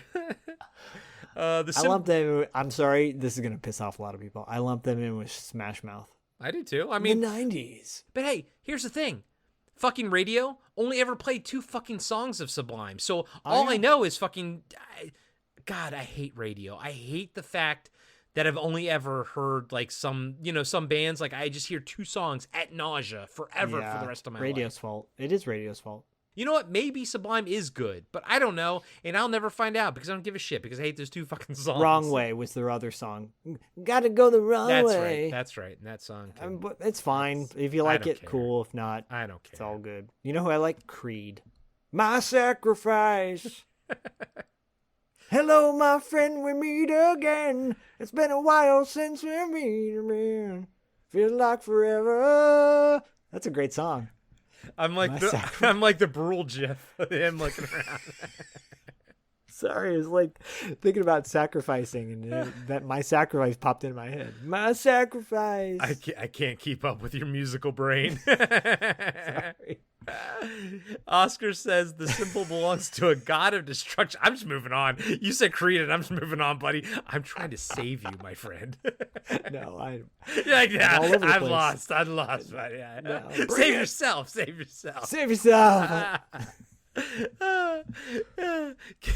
Jesus Christ. Cal asks what it has to do with Chris. Oscar grabs a book and says that there was a ritual for when a tribe was threatened by drought, flood, or destruction by its enemies. 3 children were offered to the god. Elder sons sacrificed by their fathers. The last child at the summer solstice. And then Oscar kind of shows them the book. Little Wicker Man shit going on too. Yes, dude. Some summer solstice shit going on. Yep. Cal says he's seen the bodies of 2 children. The ritual is being performed now. Jessica asks if Carmen was involved. Oscar says no. She was trying to cast a protection spell, but was not strong enough. It was turned against her. Jessica asks, protection from what? Oscar says, look, you both felt the power of the man who killed Tom Lopez and those 2 children. I'm sure of it. He points at Jessica. You looked into his eyes. Cal asks if Calder brought the man here. Oscar says, I believe that's what Lopez was trying to tell you. Cal begs, what can I do? Please tell me. Oscar says the summer solstice is 4 days away. You must seek protection for your son and yourself. Cal says he'll need a priest, a Santero. Oscar says he's a Santero, but you must trust me and do as I say. Oscar leads Jessica and Cal down into the basement of his shop. Jessica says they shouldn't be doing this, but Cal quickly shoots back, you don't have to stay. As they walk, he does it as like a dick. He's kind of a dick when he says it. He's like, you don't have to stay. Yeah, but I respect the fuck out of Jessica for going all the way. I mean, Jessica is a ride or die chick. She sure is. And then she takes Martin Sheen's tongue on a ride or die train when she kisses him soon after this. He does like deep throat. I'm like, whoa, that is a heavy kiss. There was an article recently. They were like, actors are not kissing as much on screen anymore, and this is the reason why. And I'm like, yeah, no, it's all good. But sometimes you see a passionate kiss, and you're like, whoa. Oh, I'm sure did the director call for that? Maybe not. What the fuck was I was just watching something that was like recent. I wonder if it was like Atlanta or something, but when the two characters made out, like you could see their tongues like kissing. It was almost like, remember those early animated Aeon Flux cartoons, that one episode where they kiss and she puts the like they exchange that little capsule in between the tooth or whatever. Yeah. Yeah. It was like that. I was like, wow, I don't even kiss my wife like that. Whoa, I know, right? I know there's a song by this band called Starbuck. It's called Moonlight Feels Right. Has a xylophone solo in it, which is amazing. Is this by the a way. new It's a band great or an old band? No, 70s. Oh, okay. It's a great yacht rock song. But there's a line in it where the guy goes, "And I give her a wet kiss." And Bodhi and I are listening to the song. He's like, "A wet kiss? Ew." I go, "Yeah, dude. It is ew." You won't have to worry about that, Bodhi, for a few more years. I hope so. He goes, "That's cringe." I go, "It's super cringe." Super cringe, bro. Sus. Super cringe. Yeah. That's what the kids say. But yeah, she's a total ride or die, by the way. Yes, I agree. As they walk past unfamiliar religious iconographies and head towards the altar, Jessica pleads with Cal to leave. He says he doesn't know what else to do. We see Cal write his son's name on a piece of paper and give it to Oscar. The Santero tells them both to kneel at the altar. Oscar starts praying over a picture of Chris in a bowl with a piece of paper in it. He blows smoke at them and offers more prayers. Water to purify. May your enemies never see what we are doing here. Oscar grabs a live chicken from the cage and tells Cal to stand up. He prays over Cal with the animal and then cuts the head off with a knife. Blood sprays Jessica on the chest and shoulder. Oscar pours the blood on the altar and tells Cal to offer the blood for his son's life. She doesn't flinch either, by the way. She doesn't. Again, ride or die, dude. Cal strips some feathers and rubs them in blood. He pours the blood on the idol next to Chris's picture. But yeah, dude, she fucking gets sprayed. And even Cal doesn't even say anything. He's just like, okay. He's like, well, you wanted to be here. Yeah, exactly. You wanted to be here, so you asked for it. You wanted it more than I did. At the police station, some detectives are sitting around telling stories. The phone rings and one of them answers it. It's Cal asking for McTaggart. The detectives say he's out with the flu. At Cal's place, he hangs up the phone and then calls McTaggart's home. We see Jessica next to him looking at a pimple on her cheek with the compact makeup case from the party. She uses concealer to cover it up with the pad that Paulo cursed. Cal gets no answer and hangs up the phone. He walks over to Jessica and says she should go to Santa Fe with them. She says, "This could get serious, you know." Cal says, "I hope so," and kisses her. That's when he sticks his... Just watch that scene again, guys. It's really kind of gross. Yeah. But like passionate. They clearly are into each other. Passionate but gross. And I'm with you. I noticed it too, and it was this kiss. They were like, yeah. Cut to a little time later, and Cal and Jessica are in bed. She wakes up from a nightmare and gets out of bed and goes to the bathroom. We see everything. Like, everything from the back and everything from the front. Everything. And you know what? I'm not going to lie. I miss casual full frontal nudity in thrillers from the 80s, you know? I'm sure. You do too. I can tell. Zach doesn't want to answer. He misses it too. He loves it. He loves it all. I mean, I was just talking about Harvey Keitel's barrel chest in Bad Lieutenant when he's naked and he's standing, you know, full frontal nudity, and I'm like, I didn't need to see that. But it's more realistic. It's more realistic. It is more realistic. Yeah. Though awesome. I don't sleep naked, so I do know people who do, and it is what it is. I sleep naked. Okay, sure. There you go. That's why my body pillow is full of farts. Oh boy. And pubes. Yeah. Well, I don't have that many. I shave them, but you know.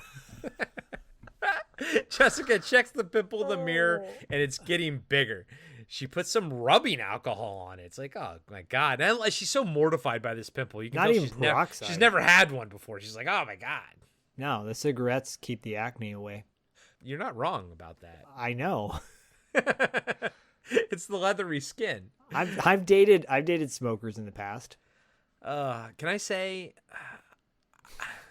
obviously my wife doesn't smoke, and I know I'm sure you hate it, but I always loved the taste of kissing, making out with a fellow smoker.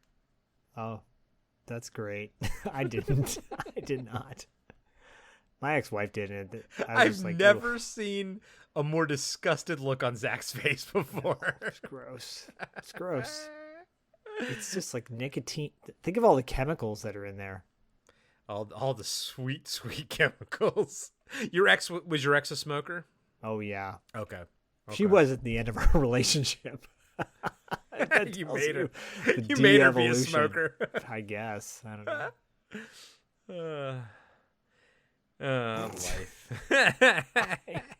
Everything gets you to where you are now, and where you are is the place to be. I wouldn't change a goddamn thing, my friend, at all. I totally agree. I know, man. I know. I get it. At Dennis and Kate's lake house, we see Chris fishing off the dock. The phone rings and Kate picks up. Cal asks how Chris is doing, and she says he's a delight. Cal asks to speak with him, but Kate says, I'm sorry, darling, but he's out on the boat with Dennis right now. Except we see Dennis is right next to her, and this is when you're like, okay, now I see all these little sly comments, and okay, things are getting weird. Right. The camera pans over, and we see that Donald Calder is there as well.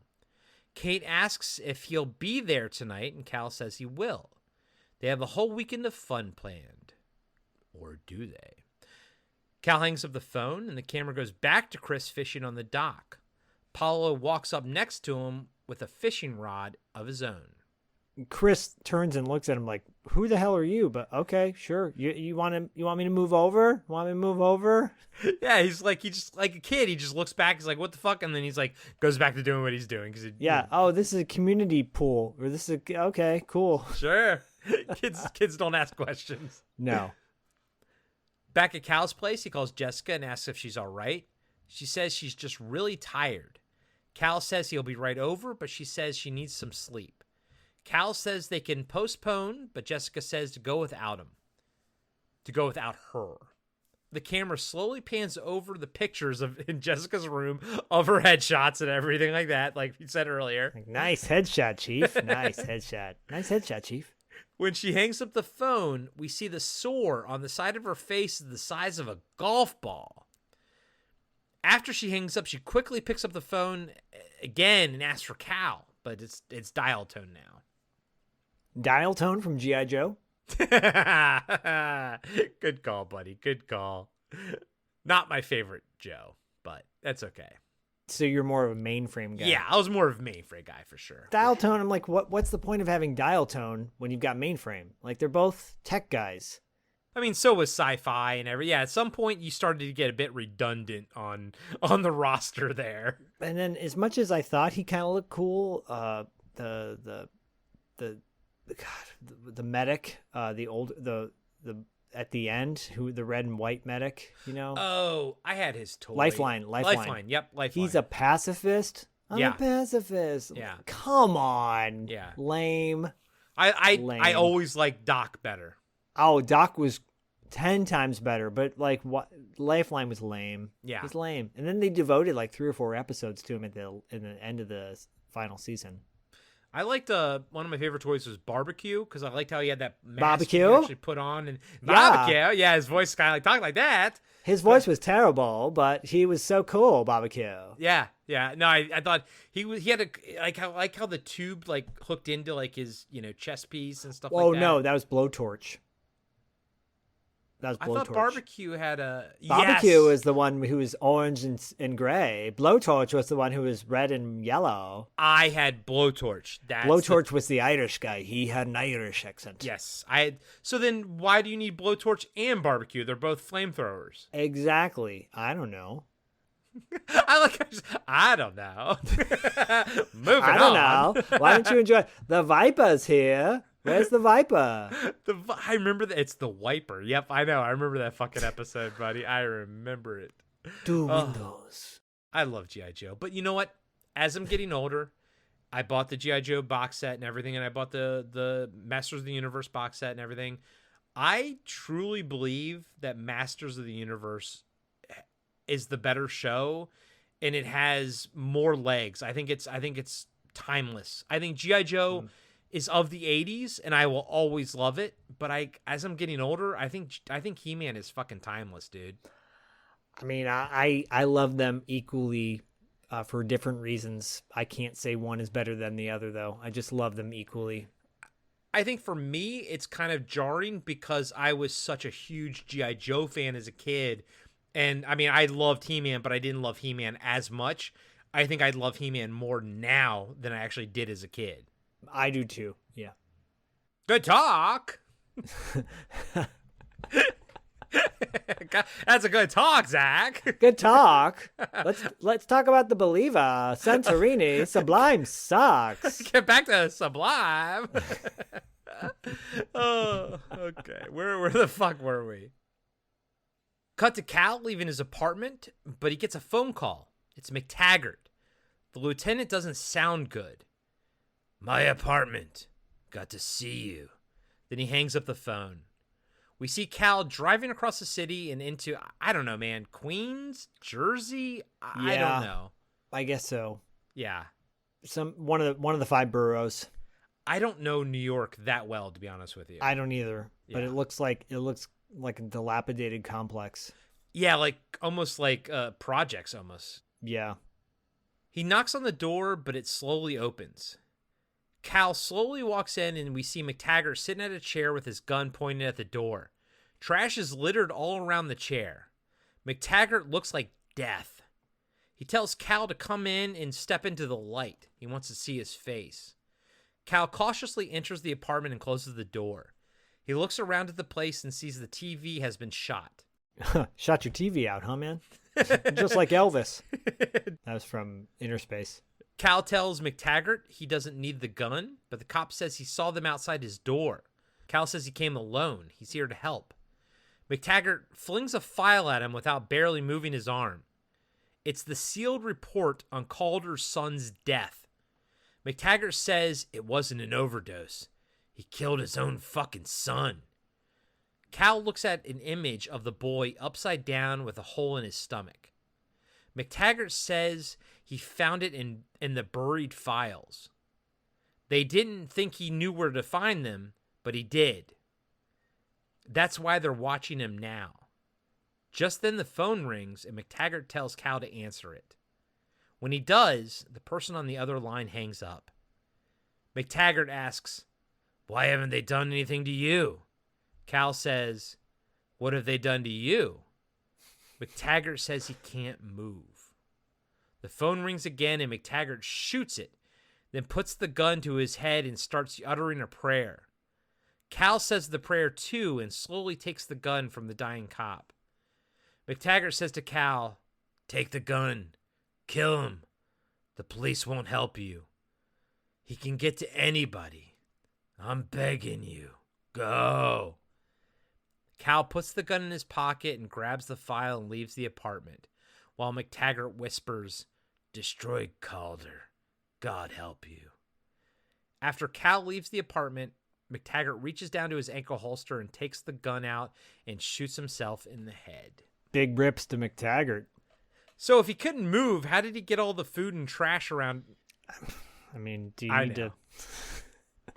I know. Same reason As I was why... saying it, I stopped saying it because Zach had the look on his face like, I don't know, man. I mean, the same reason why Cezanne is like a high priestess in his religion and doing a whole cult ritual. It's like, wait, why is he that guy? Why is it... Why do these things happen? It's the Steve Brule face. Huh? I don't know. There are some like plot holes that just don't track, but I'm okay with it. No, they don't hold the movie back at all. They don't. Fucking love this movie. I think it's amazing, but I am a little bit surprised that through our discussion we're discovering a lot more like sort of plot holes and things that I kind of didn't notice the first time. I don't think we're wrong about what we're noticing, but I do find it interesting that this movie I was like, man, this movie is so good, but it's not perfect.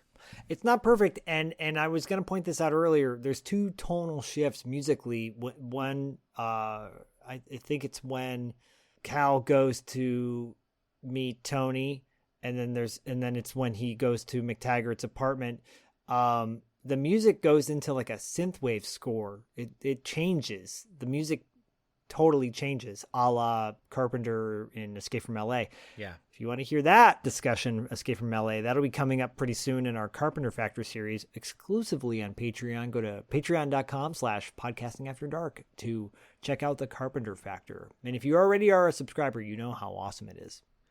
You're such a great hype man. I appreciate you, buddy. It's working. It is, buddy. We're doing great, man, and $2 late fee's doing great, and I think it's awesome. So thank you all so much, everyone who supports us on Patreon. We really appreciate all of you all. Hey, I just got done playing a gig with my band, so I'm like all about hyping shit up, and this is not the last song before the night ends, but we're getting pretty close to it. It'd be nice if more people hyped up other people, like hype each other up, man. There's no reason to bring each other down. Let's just hype each other up, man. Let's make the world a better place. All positivity. That's right. We see, and by the way, guys, there's not much time left. It's going to go pretty quickly at this point moving forward because we're pretty much getting into the third act. We see Cal driving back home. Cut to Jessica in bed. She struggles to get up, but eventually makes her way to the kitchen. She stumbles to a mirror and sees that the pimple is almost the size of her face. I mean, it's fucking huge. She screams and falls onto the floor. The phone rings and she reaches for it, but the giant zit bursts and pus oozes down her face. Jessica moans on the floor, touching the sore. Just then, spiders start crawling out of the oozing hole in her cheek, and Jessica starts screaming and flailing around the apartment. Cal comes home to his apartment and goes to call Marty. He tells him he has something important he wants him to hold on to, the file, Calder's file, essentially. Just then, he looks across the street and sees Jessica flailing around in her apartment. He tells Marty to stay there and goes running to her aid, which is, of course, why we needed that perv scene earlier where he was perving on her. We have to be able to see that he can see into her apartment. This. Cal finds Jessica on the floor unconscious. He picks up a phone to call an ambulance and looks down to see spiders all around. So, Zach, my question to you is, when I saw the scene, it looks like there's a lot of spiders, then there's no spiders. So I was taking it that it was all in her head. Right, that the spiders were in her head. Obviously, the pus-filled zit was real, but the spiders were in her head. But then Cal finds a spider on the cord of the phone, and then he looks down and has this like look of shock, but then it cuts immediately to the ambulance, so you never get any idea of what he looks at. Is he looking at like hundreds of spiders, essentially? That's what I think, yeah. So you think that was real then? Oh, yeah, especially if there were snakes in the bowl earlier. Thank you. That's what I needed. You just pieced it together for me. That he can make teleportation or whatever the fuck. Yeah. Okay, so that was real then. Yeah, oh yeah, totally. Yep. And there's some freaky scenes where fucking like real spiders are crawling up the actress's face and shit. Yeah, they're big spiders too. Oh. Oof, it's a would you rather moment. Would you rather have maggots in your mouth like they do in Italian horror films, or would you rather have spiders on your face like they did in The Believers? Oof, God, both are so fucking terrible. Man, I don't know. I'm going with maggots. I guess I'm going with maggots. Spiders could bite you. Yes, and they can move and like, whereas maggots are sort of like, they are where they are, Yeah. Whereas the spider, it's, oh my God. Oh. God, it's horrible. No thanks. Cut to Jessica in the hospital being rushed into intensive care. Cal is with her. Back at Cal's apartment, the phone rings, but the answer machine gets it. It's Kate. She says, "If you hear this, don't call me. Change of plans. Please, God, what have I done?" Then it cuts to Kate on the phone in the lake house, so the scene shifts to her as she's on the phone. We see Paolo outside her open window. Kate goes on, I will explain all when I see you. Meet me at Flanders Inn. Ned Flanders Inn. Did someone say Ned Flanders? We see Paulo disconnect the phone line. Back at the hospital, Jessica is asleep. Cal kisses her on the forehead and leaves. We see Marty driving Cal out of the city. Cal says to his lawyer friend, Marty, you make sure they take care of her till I get back. Marty says, I will. She's covered. Look, I told everyone at the hospital I'm a lawyer. What are they, idiots? Relax. Marty tells Cal to get some sleep, and he does. At this point, I still think Marty's in on it. Me too. We cut to Marty driving his car up a long road through the woods to a big house by the lake. Cal asks if he can find his way back, and Marty says no problem. He then hands Marty McTaggart's gun and says, thanks for everything. That's a cop's gun, by the way. Thanks for everything. I found this. I thought you might like it. Yeah. Enjoy. Enjoy these. Enjoy these burgers and this gun. Dennis greets Cal at the door. He says that Kate's gone to her all-night market to get food. As Marty drives away, he sees a couple cars hidden in the woods. He couldn't see them as they drove in, but he can see them now. Marty looks concerned, and now I'm like, okay, Marty's not with them. Okay. Yep. And then I'm like, oh, Marty's dead, but Yeah. not necessarily. Yeah. Once I realized Marty's not with him, is the same moment that I realized Marty was a goner. Right. Inside the house, Cal runs upstairs to see Chris. He walks by a picture of a familiar couple. It's the couple from the opening credit with the sick child in Africa. Nice callback. Nice callback, Chief. Nice callback. Cal walks into the bedroom and kisses Chris on the forehead. A little bit later, Dennis and Cal are downstairs. Dennis hands him a glass of whiskey. Dennis says, hell of a week for you, my friend. Cal says, hell of a year. Dennis goes on, that's true. It is hell, isn't it? There's no point in denying it. The kind of loss you suffered, that kind of grief, it's dreadful. But what can you do? Be a man about it. That's what you've done. You just go on. And then one day you wake up and it's just the slightest bit better. And that's the way it changes, little by little, small increments. That's the way it is with us. We thought we'd never get over it, but you do. Cal asks when that was. Kate's field work, postgraduate, summer of 46, the Sudan, 11 months in the bush. Haven't I told you this story? Cal says no. Dennis goes on.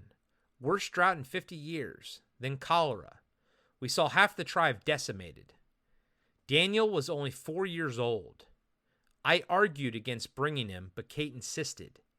We see a quick flashback of a scene from the opening credits. Dennis goes on. She couldn't bear to leave him that long. And you can kind of tell now Cal is getting a little woozy. Then, when Daniel took sick, the elders of the tribe came to see us. We've developed a trust with them by then. A bond. What they suggested seemed unthinkable, against nature. At this point, Cal is getting worse. He looks at his whiskey and smells it. But you see, Cal, Daniel was so clearly beyond any medical help. And as outsiders, it was really a great honor. I like this. Dennis's voice starts to distort. Yeah, it's cool. Daniel, he's like, Daniel was very brave. Ooh. And the drought did end, Cal. We were delivered. And the life of another child was saved. Dennis looks over and Paolo walks in. I mean, guys, this is everything. This is the entire everything, you know? Yeah. The entire movie. Dennis goes on. A most remarkable child. Over the years, he's grown so special to us. Almost like a son. He's taught us so much. Cal looks at Paolo, and we hear the door open, and Calder walks in. He says, of course you're uncertain, naturally. So was I until I met him. Now imagine a life without uncertainty, freedom from doubt, the ability to choose, single-mindedness. Calder sits down on the couch. Dennis says, one life from each of us is all he asks. And he rewards our devotion 1,000-fold. I think Calder I got that email, by the way. What? I think I got that email, by the way. One sacrifice is all he asks. Yeah, some guy in Africa said, like, you know. Some prince in Africa. Yeah. Touche. Good one, buddy. That was a good one. I like that. Calder adds, personal desires? Oh, yes, that's part of it. But it's only the beginning. There was a time when man was at one with the gods before the fall. Now we're at one again, and their benediction is power. We see a whole group of people walk in the lake house from the outside. Dennis, and this is when I was like, oh shit, this is like Hereditary. Have you seen Hereditary? Yeah, I did. It's a rough watch, isn't it? Yeah, I mean, I'm not a huge fan of that genre, but it was really good. Yeah, right. Oof, wild. I mean, but that movie, I think, pays. Well, we talked in the onset. Elements of this are very similar to Hereditary. I think Hereditary is closer to The Believers than to Rosemary's Baby. Yes, for sure. Believers. I hate that song too, by the way. What is that, Imagine Dragons? Oh, yeah. Nah, I'm not a big Imagine Dragons fan either. Like, I love that they got that song, Thunder, Lightning and the Thunder. Yeah. And that's all they say through the whole, well, that's not the only thing, but they say it over and over, and you're like, oh my God, how long did it take you guys to write this song? Because this song sucks. It does, I'm sorry. Yeah. I'm not the biggest, like, as far as newer stuff goes, I'm more into like the Midnight and the Weekend and stuff like that.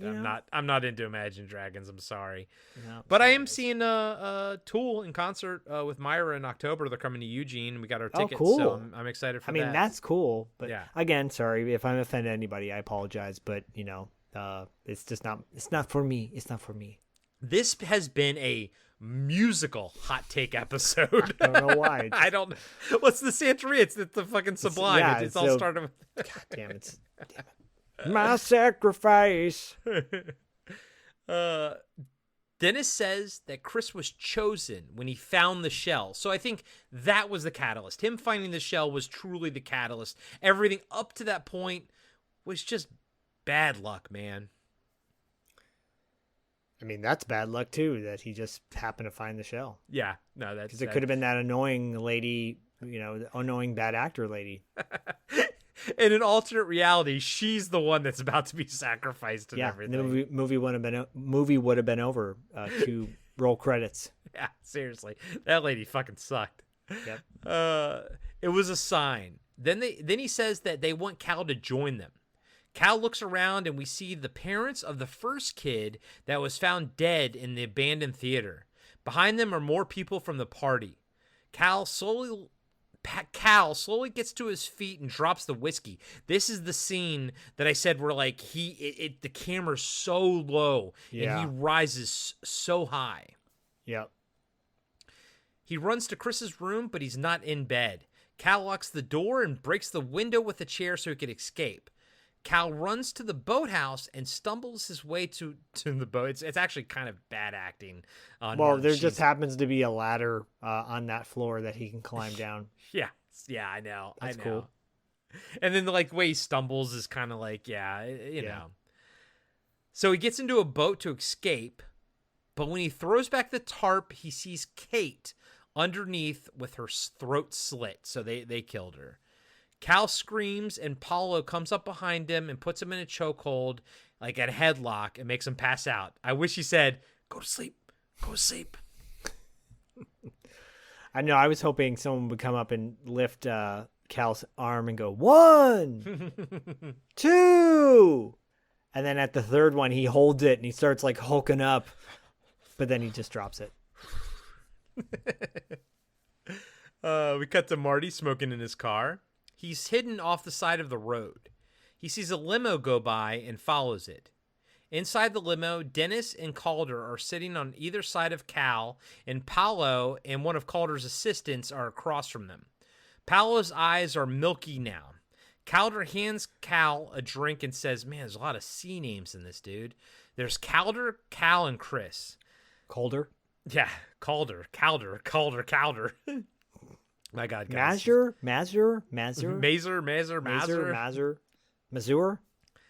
He hands Cal a drink. Calder hands Cal a drink and says, it must be the father. Cal drinks in a daze. It's now daylight, and we see the limo drive down the coast to an abandoned factory and park inside. Cal is led to an altar on the upper floor of the factory by Dennis and Calder and the rest. There, everyone from the party is standing around as witnesses. Some are on the same level as the altar, and some are on the floor above. There's still more floors above them. Dennis says, we consecrate this ground with this father's humble offering. We seek the strength and wisdom of our benefactors. Calder says, we call upon the ancient gods to renew our strength, guide our hand to strike down the enemies of our faith and of this great nation. Got to add that, and it's mid-'80s, it's Reaganomics. It's all about America. Of course. Yep. Dennis adds, we welcome our brother Cal, who's still looking a bit drugged. Reborn into our grace. The crowd chants, restore nature's order, the power which is our birthright, the glory which is our destiny, our enemies consumed by rings of fire, our strength reborn in sacrifice. Cal looks down at the altar and sees a goat, but it's hazy. He clears his eyes, and now Chris is lying on the altar. Everyone in the group walks up and shakes Cal's hand. As Cal slowly looks up, he sees Marty with the gun on the floor above them. Paolo grabs his ceremonial dagger and gives it to Cal while uttering a prayer. Cal looks around at everyone in the room, then watches Paolo put a large bowl under Chris's body. Cal walks up to his son and raises his knife. Chris opens his eyes and looks at his dad. Dennis, while standing next to Cal, says, do you believe? With the knife raised up, Cal says, yes, I do believe. Then plunges the knife into Dennis's stomach. Everyone screams in shock. Someone runs to get Cal off Dennis, but Marty shoots him in the back. Yep. Cal quickly scoops up Chris from the altar. Everyone runs while Marty kills cultists left and right. He's a hell of a shot. Yeah, he blasts one guy in the head. And it's hilarious because the guy's just like, oh. Yeah, I noticed that too. It's the assistant guy with the mustache, and he kind of just goes, oh, like a little shock face. Yep, that's the face you make when you die. I hope I make a better face than that. It's chaos. We see Calder taking the elevator up while holding Chris, who seems also to be kind of drugged. Cal and Marty meet up and start chasing the elevator up to the top of the factory. By the stairs. I didn't write that down. They're going up the stairs. Yeah. They split up, and Marty takes a floor while Cal keeps going up. As Marty walks around, he hears Chris call out. Marty follows the voice, and we see it's Paolo, perfectly imitating the little boy. Marty keeps frantically looking around the floor, but Paolo shoots him in the shoulder with a dart from his blowgun. Marty takes it out, but starts getting woozy and falls to the ground. He sees Paolo coming towards him with a chain to strangle him. Marty feels around in his pocket, and then he throws his flammable magic powder in Paolo's face and lights it on fire. Paolo runs away screaming, and Marty falls over. I think he's dead. No, I don't want him to be dead. Do you think he's just paralyzed? I think that was to like slow him down because Paolo goes to try and choke him to death. Why would he try to choke him to death if that dart was going to kill him? Right, you would have just shot him and then walked away from him. Yeah, so my gut is telling me Marty's still alive. I'm with you, Marty buddy. Lives. I'm with you, man. I'm with you because he fucking fucks up Paolo. And, I mean, we talked about it before. We needed all that shit telling us how much he cared about Chris to understand why he would be in this position right now. Yeah, it's great. No, he's still alive. Marty's fine. I'm with you, buddy. Because you know what? He's the fucking hero of the fucking movie, man. He is. Cut to Cal running through the factory, yelling for Chris with the dagger in his hands. He comes to a locked cage and sees Calder inside with Chris. I'm guessing it's like a big... It's like a machine shop. Inside of the factory, but it can also be locked too. Yeah. Yeah, okay. He bangs on the door and shouts while Calder yells back that God gave his only begotten son. You need to remember that. Calder goes on, it's God's will that innocents redeem the world. It's why we gave our sons to war in the name of peace, sacrifice our families to false gods, ambition, lust, and power. Cal makes his way around the cage and finds Chris in the corner. Calder picks him up and holds him close to the cage. Cal says, and your son was innocent, wasn't he? And you sacrificed your son to the gods, didn't you? Calder slowly puts Chris down. Calder looks at Cal and says, that was my salvation. I was reborn. Cal says, it must have taken great strength and great courage. Tell me. And this is, of course, a ruse. Yeah, he's using his psych background to manipulate him. Mm-hmm. Yep. Calder stares off into the distance and says, he looked into my eyes. Chris says, Dad. But Cal kind of shushes him. So now you know it's all part of a plan. Calder goes on, he forgave me. Peter, my son, he understood. And he looks back, but Cal's gone. He uses the dagger to open the door to the cage, then rushes Calder and stabs him in the chest with the dagger. Cal grabs Chris and they run out of the cage. As they make their way to the elevator, Paolo jumps Cal from behind and puts the chain around his neck. They struggle by a ledge overlooking the center of the factory, while Chris watches from a different ledge. Chris takes off his wishing shell necklace and drops it below. When Paolo hears this, he looks up and says, Chris? His face is burned and scarred from Marty's flammable powder. He also seems to be maybe blind. Yeah. Paolo lets Cal go and starts walking towards Chris. He doesn't realize there's a gap in the floor between him and his prey. Chris says, I'm over here. Paolo says, come to me. But the kid says, no, you come to me. Kind of, he says it very like earnestly, you know? Whereas I almost get the sense that now he has the power to control. He does. Yep. Paolo takes a few steps, then falls through the gap and gets impaled on metal rebars below. Chris runs to Cal and they hug. We cut to Cal holding Chris as they run out of the factory. Someone's gonna find that factory like years later or whatever. I mean, all these dead bodies everywhere. What the fuck? I wasn't even supposed to be here today. Nice Clerks reference, buddy. And you sometime later, next Monday, hey guys, coming into working in my factory. What the fuck? Coming into working in my work. Oh shit! Dead bodies everywhere. Let the bodies hit the floor. Let the bodies hit the floor. Now we have the denouement. Some time has passed, and we see Cal driving through the countryside in a Jeep with a German Shepherd in the back. Sarah Connor? Very like Sarah Connor. Yeah, Sarah Connor. I know.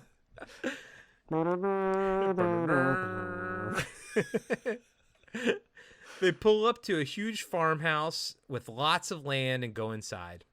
Cal says hi to Chris, who's cooking chickens on the grill. Jessica walks up and gives Cal a kiss. She's noticeably pregnant. Jessica tells Chris to be careful with the grill, and he says, all right, Mom. So I've never been a big fan of people calling their step-parents mom or dad. Maybe that's just me. I don't know, but I always find that to be a bit weird. I mean, he's been through so much trauma at this point. Like, let him have this, basically? Yeah, let him have his moment. Okay. I like how you're the voice of reason.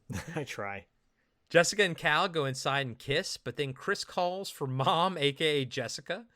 Cal puts milk away in the fridge and then hears his dog barking at the barn outside. Cal goes over to inspect the building with his trusty canine. He walks in and sees the dog trying to get up the ladder.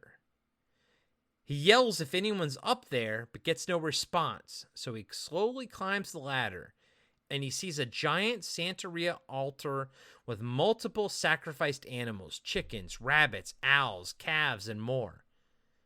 A picture of Cal, Jessica, and Chris at their wedding is covered in blood. Cal looks shocked. Below him, Jessica walks into the barn. She smiles and says, "I did it for us. We'll be safe now." Cal just stares at her as the movie fades to black. I mean, she's not wrong. After all the trauma, she had spiders coming out of her face. You think she got a little messed up from that? Probably. She knows it works, right? Like she knows that this shit is real. So I wasn't expecting this at the end, but then when I thought about it, I was like, it kind of makes sense that somebody, involved in all of this who walked away from it, being Jessica, Cal, and Chris, somebody would have been like, you know what? I mean, I think all this shit might have been real. Maybe we need to invest some, time in it ourselves. Right. Well, and where's Chris, by the way? He's inside, so he's like grilling chickens. Like, no, but I mean, 12 like when of he them. called out to his mom, and he called out to his quote, his new mom. Yeah. And then they don't really show him after that. But it is what it is. It is an eerie ending. I think it's supposed to end kind of eerie, like what's going to happen next. Yeah, and it is kind of eerie, but I don't know, man. I take it as a happy ending. I don't have a problem with it, but the way the movie ends, Cal's kind of looking over his shoulder, like in almost like a judgmental way. Well, he's been skeptical since the beginning of the movie. So, for him to go back to that thought, that reasoning, after everything's all good, that tracks too. Like, so he's probably freaked out by it. They never made a Believers 2, so we'll never know. We'll just have to story build on our own. But it's a really nice, it's a solid ending to a very disturbing film. Yeah. Overall. Yeah. So final thoughts on this, on the movie, buddy? Final thoughts is it's definitely worth rewatching, and I think you're gonna have to watch it. Well, you'll listen to this and then watch it, or vice versa, to get all those questions answered. But it's great. It's a really well done film, and definitely one that should. I'm glad we got to revisit it. So thank you, Cam, for bringing it to the Podcasting After Dark table. Yeah, seriously, thanks, Cam. This was an awesome ass movie, and I very much enjoyed watching it. It hit some notes for me that just really I enjoyed and everything. It's not a perfect movie by any means. It's got some holes in the plot and everything, but easily overlooked. And obviously, if you've made it this far, and then maybe if you go and watch it after this, maybe you don't have to have multiple viewings. Maybe you can get everything in one viewing after this. But I very much enjoyed my time with the Believers. And again, Cam, thank you so much for bringing this one to the table. Yeah, it'll definitely also change your opinion of Sublime by the end of it too. Definitely. But you know what? I can't make a good segue. I don't know. Anyways, what are you guys talking about in Territory Marks, buddy? Well, we just dropped the latest episode. $2 Late Fee is now a weekly podcast. We drop an episode every single week. And we just dropped our latest episode of Territory Marks. Paul London, former WWE wrestler and current wrestler and actor and good buddy and part of the $2 family, and we titled this one Feel My Heat. Feel My Heat. Because there's a lot of heat between the two matches. One of them is the Von Erichs versus the Freebirds. The Von Erichs are a storied, tragic family from wrestling territory days in Dallas, Texas. And the Freebirds are one of the best heel factions in the biz with Michael P.S. Hayes. P.S. standing for Purely Sexy, by the way. Yeah, you've told me about the Von Erichs before. You've mentioned they're aren't they all? Didn't they all die sort of tragically one by one? Yeah, there's like 5 or 6 brothers, and there's only one that's still alive. Yeah. You've mentioned them before to me about like sort of trying to impart, like what made them so special. It was obviously lost on me, but I do appreciate the fact that you're going to be talking about them now. Am I going to learn about them in this episode? You will for sure. We both offer some cool insight into both teams, and then Paul brings up we honor the late great Iron Sheik and his match with a guy named Matt Bourne, who many people who are wrestling fans will know as Doink the Clown in the WWF. Oh my God, I know who the fuck that is, dude. If you're interested, he just Dark Side of the Ring just dropped an episode about Doink the Clown, Matt Bourne. It's very dark. The guy has a very disturbing story about what happened to him in his career. What network is Dark Side of the Ring on? It's on Vice, but you can go on YouTube, and the episodes are free on YouTube. Someone already dropped the episode on YouTube, so you can find it there. Yeah, I think Vice is dead, isn't it? Vice is dead, I think. Yeah, I think there might be a YouTube exclusive thing now. I don't know. Okay. But yeah, but the episode is full of a lot of fun stuff, and then the third act of the show, I bring a match, Paul brings a match, and then we have the third act talking about nostalgic stuff. You'll hear a young Zach Schaefer, and the recordings I've made, well, you'll just have to hear it. Supernatural. Yeah, this one is going to be wild. So I sing an 80s theme song, 80s cartoon theme song. God. Word for word in the best version I can do. I think I was like 10 at the time. Anyways, Territory Marks is going strong. My gosh, I love that show. I love all the things we do on $2 Late Fee as much as I do on Podcasting After Dark. We are getting ready to record our TV Obscura episode soon, so we'll be doing some research into what's going to come on that. And then there's our Patreon, right, Corey? Yeah, then there's fucking the Carpenter Factor and everything. But yeah, dude, you live, because you have both fucking feet in $2 late fee and pad, you live 24/7 in a world of 80s and 90s, essentially. Oh my God. I am literally doing everything I've always wanted to do in my life. And you'll hear from a 10-year-old perspective. Yeah, I'm doing it, man. Brother, that's awesome. I'm happy to hear that. I'm right there with you, buddy. Dustin to thank for that. I mean, I love you and Dustin. I'm glad all three of us are rocking and rolling. I can't wait for our next crossover episode. We're actually, you know what?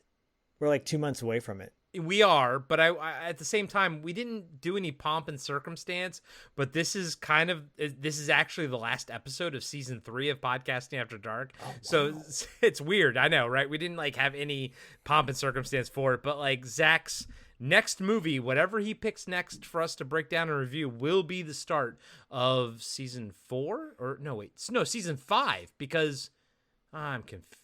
Well, we started in 2019, didn't we? We've had 3 posters done. We're getting our 4th poster done. Yeah, season 4. So we just finished. We're about to finish season 4, right? Oh, wow. Yeah, I guess so. Jesus Christ, man. Like, it's so crazy that we can't fucking figure this out. Like, that's how much content we've produced. And that's how much content you've produced on 2 fucking separate shows. So it's wild. But regardless of what season we are, our Patreon, everything is evergreen anyways. It doesn't really matter. We kind of just split things up into seasons just for shits and giggles. But everything's evergreen, especially our Patreon page, patreon.com/podcastafterdark, where, like Zach says, we have a monthly show called Wrap Up After Dark, where we kind of talk about everything that's going on. It's free form. We have fun with it and everything. We also announce the movies that we're going to be reviewing next month and everything. But I'd say the backbone of our Patreon is the Carpenter Factor, like Zach has mentioned. We are going through every single episode of every single movie of John Carpenter's, and oh god, next month, or this month, we are dropping our review of Escape from LA, and then when Zach and I still have to record our review of Vampires, we're in some wild times, guys. Oh boy. Well, we will we'll cross that sublime bridge when we get to it. That Santorina bridge. I don't practice vampires. I don't practice vampirina. Guys, this is a 4-hour episode. I am done. I have no more mental capacity left. Nice job, Corey. Thank you again, Cam. Thank you so much for The Believers, man. This movie was freaking awesome. Yeah, thank you, Cam. You rock, dude. Go check out Zach's been on the show, the Jacked Up Review Show podcast. My episode is going to drop. Cam and I talk about the Aliens vs. Predator comic books from Dark Horse from the 90s. My episode's going to drop, I think, a few weeks after this one drops. So please go check out their show, the Jacked Up Review Show podcast. It's a lot of fun. Zach's on there. I'm on there. It's a good time. So, as always, this is Robert Loggia letting you all know that we'll catch you on the dark side, you son of a bitches.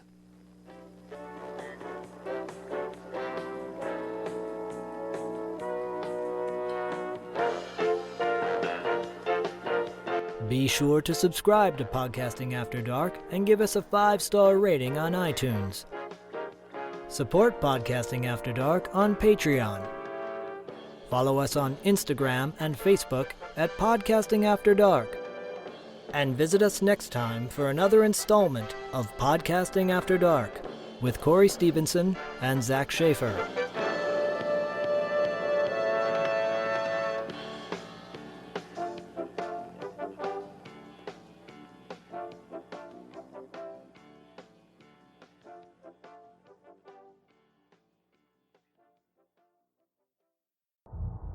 Imagine being one of the last people on Earth, being trapped alone with something not human, something always watching, something always waiting. What would you do? Where would you run? Where would you hide if you were haunted for 7 winters alone? Podcasting After Dark presents 7 Winters Alone, a dystopian haunted house story by David Irons. Available now in paperback and ebook.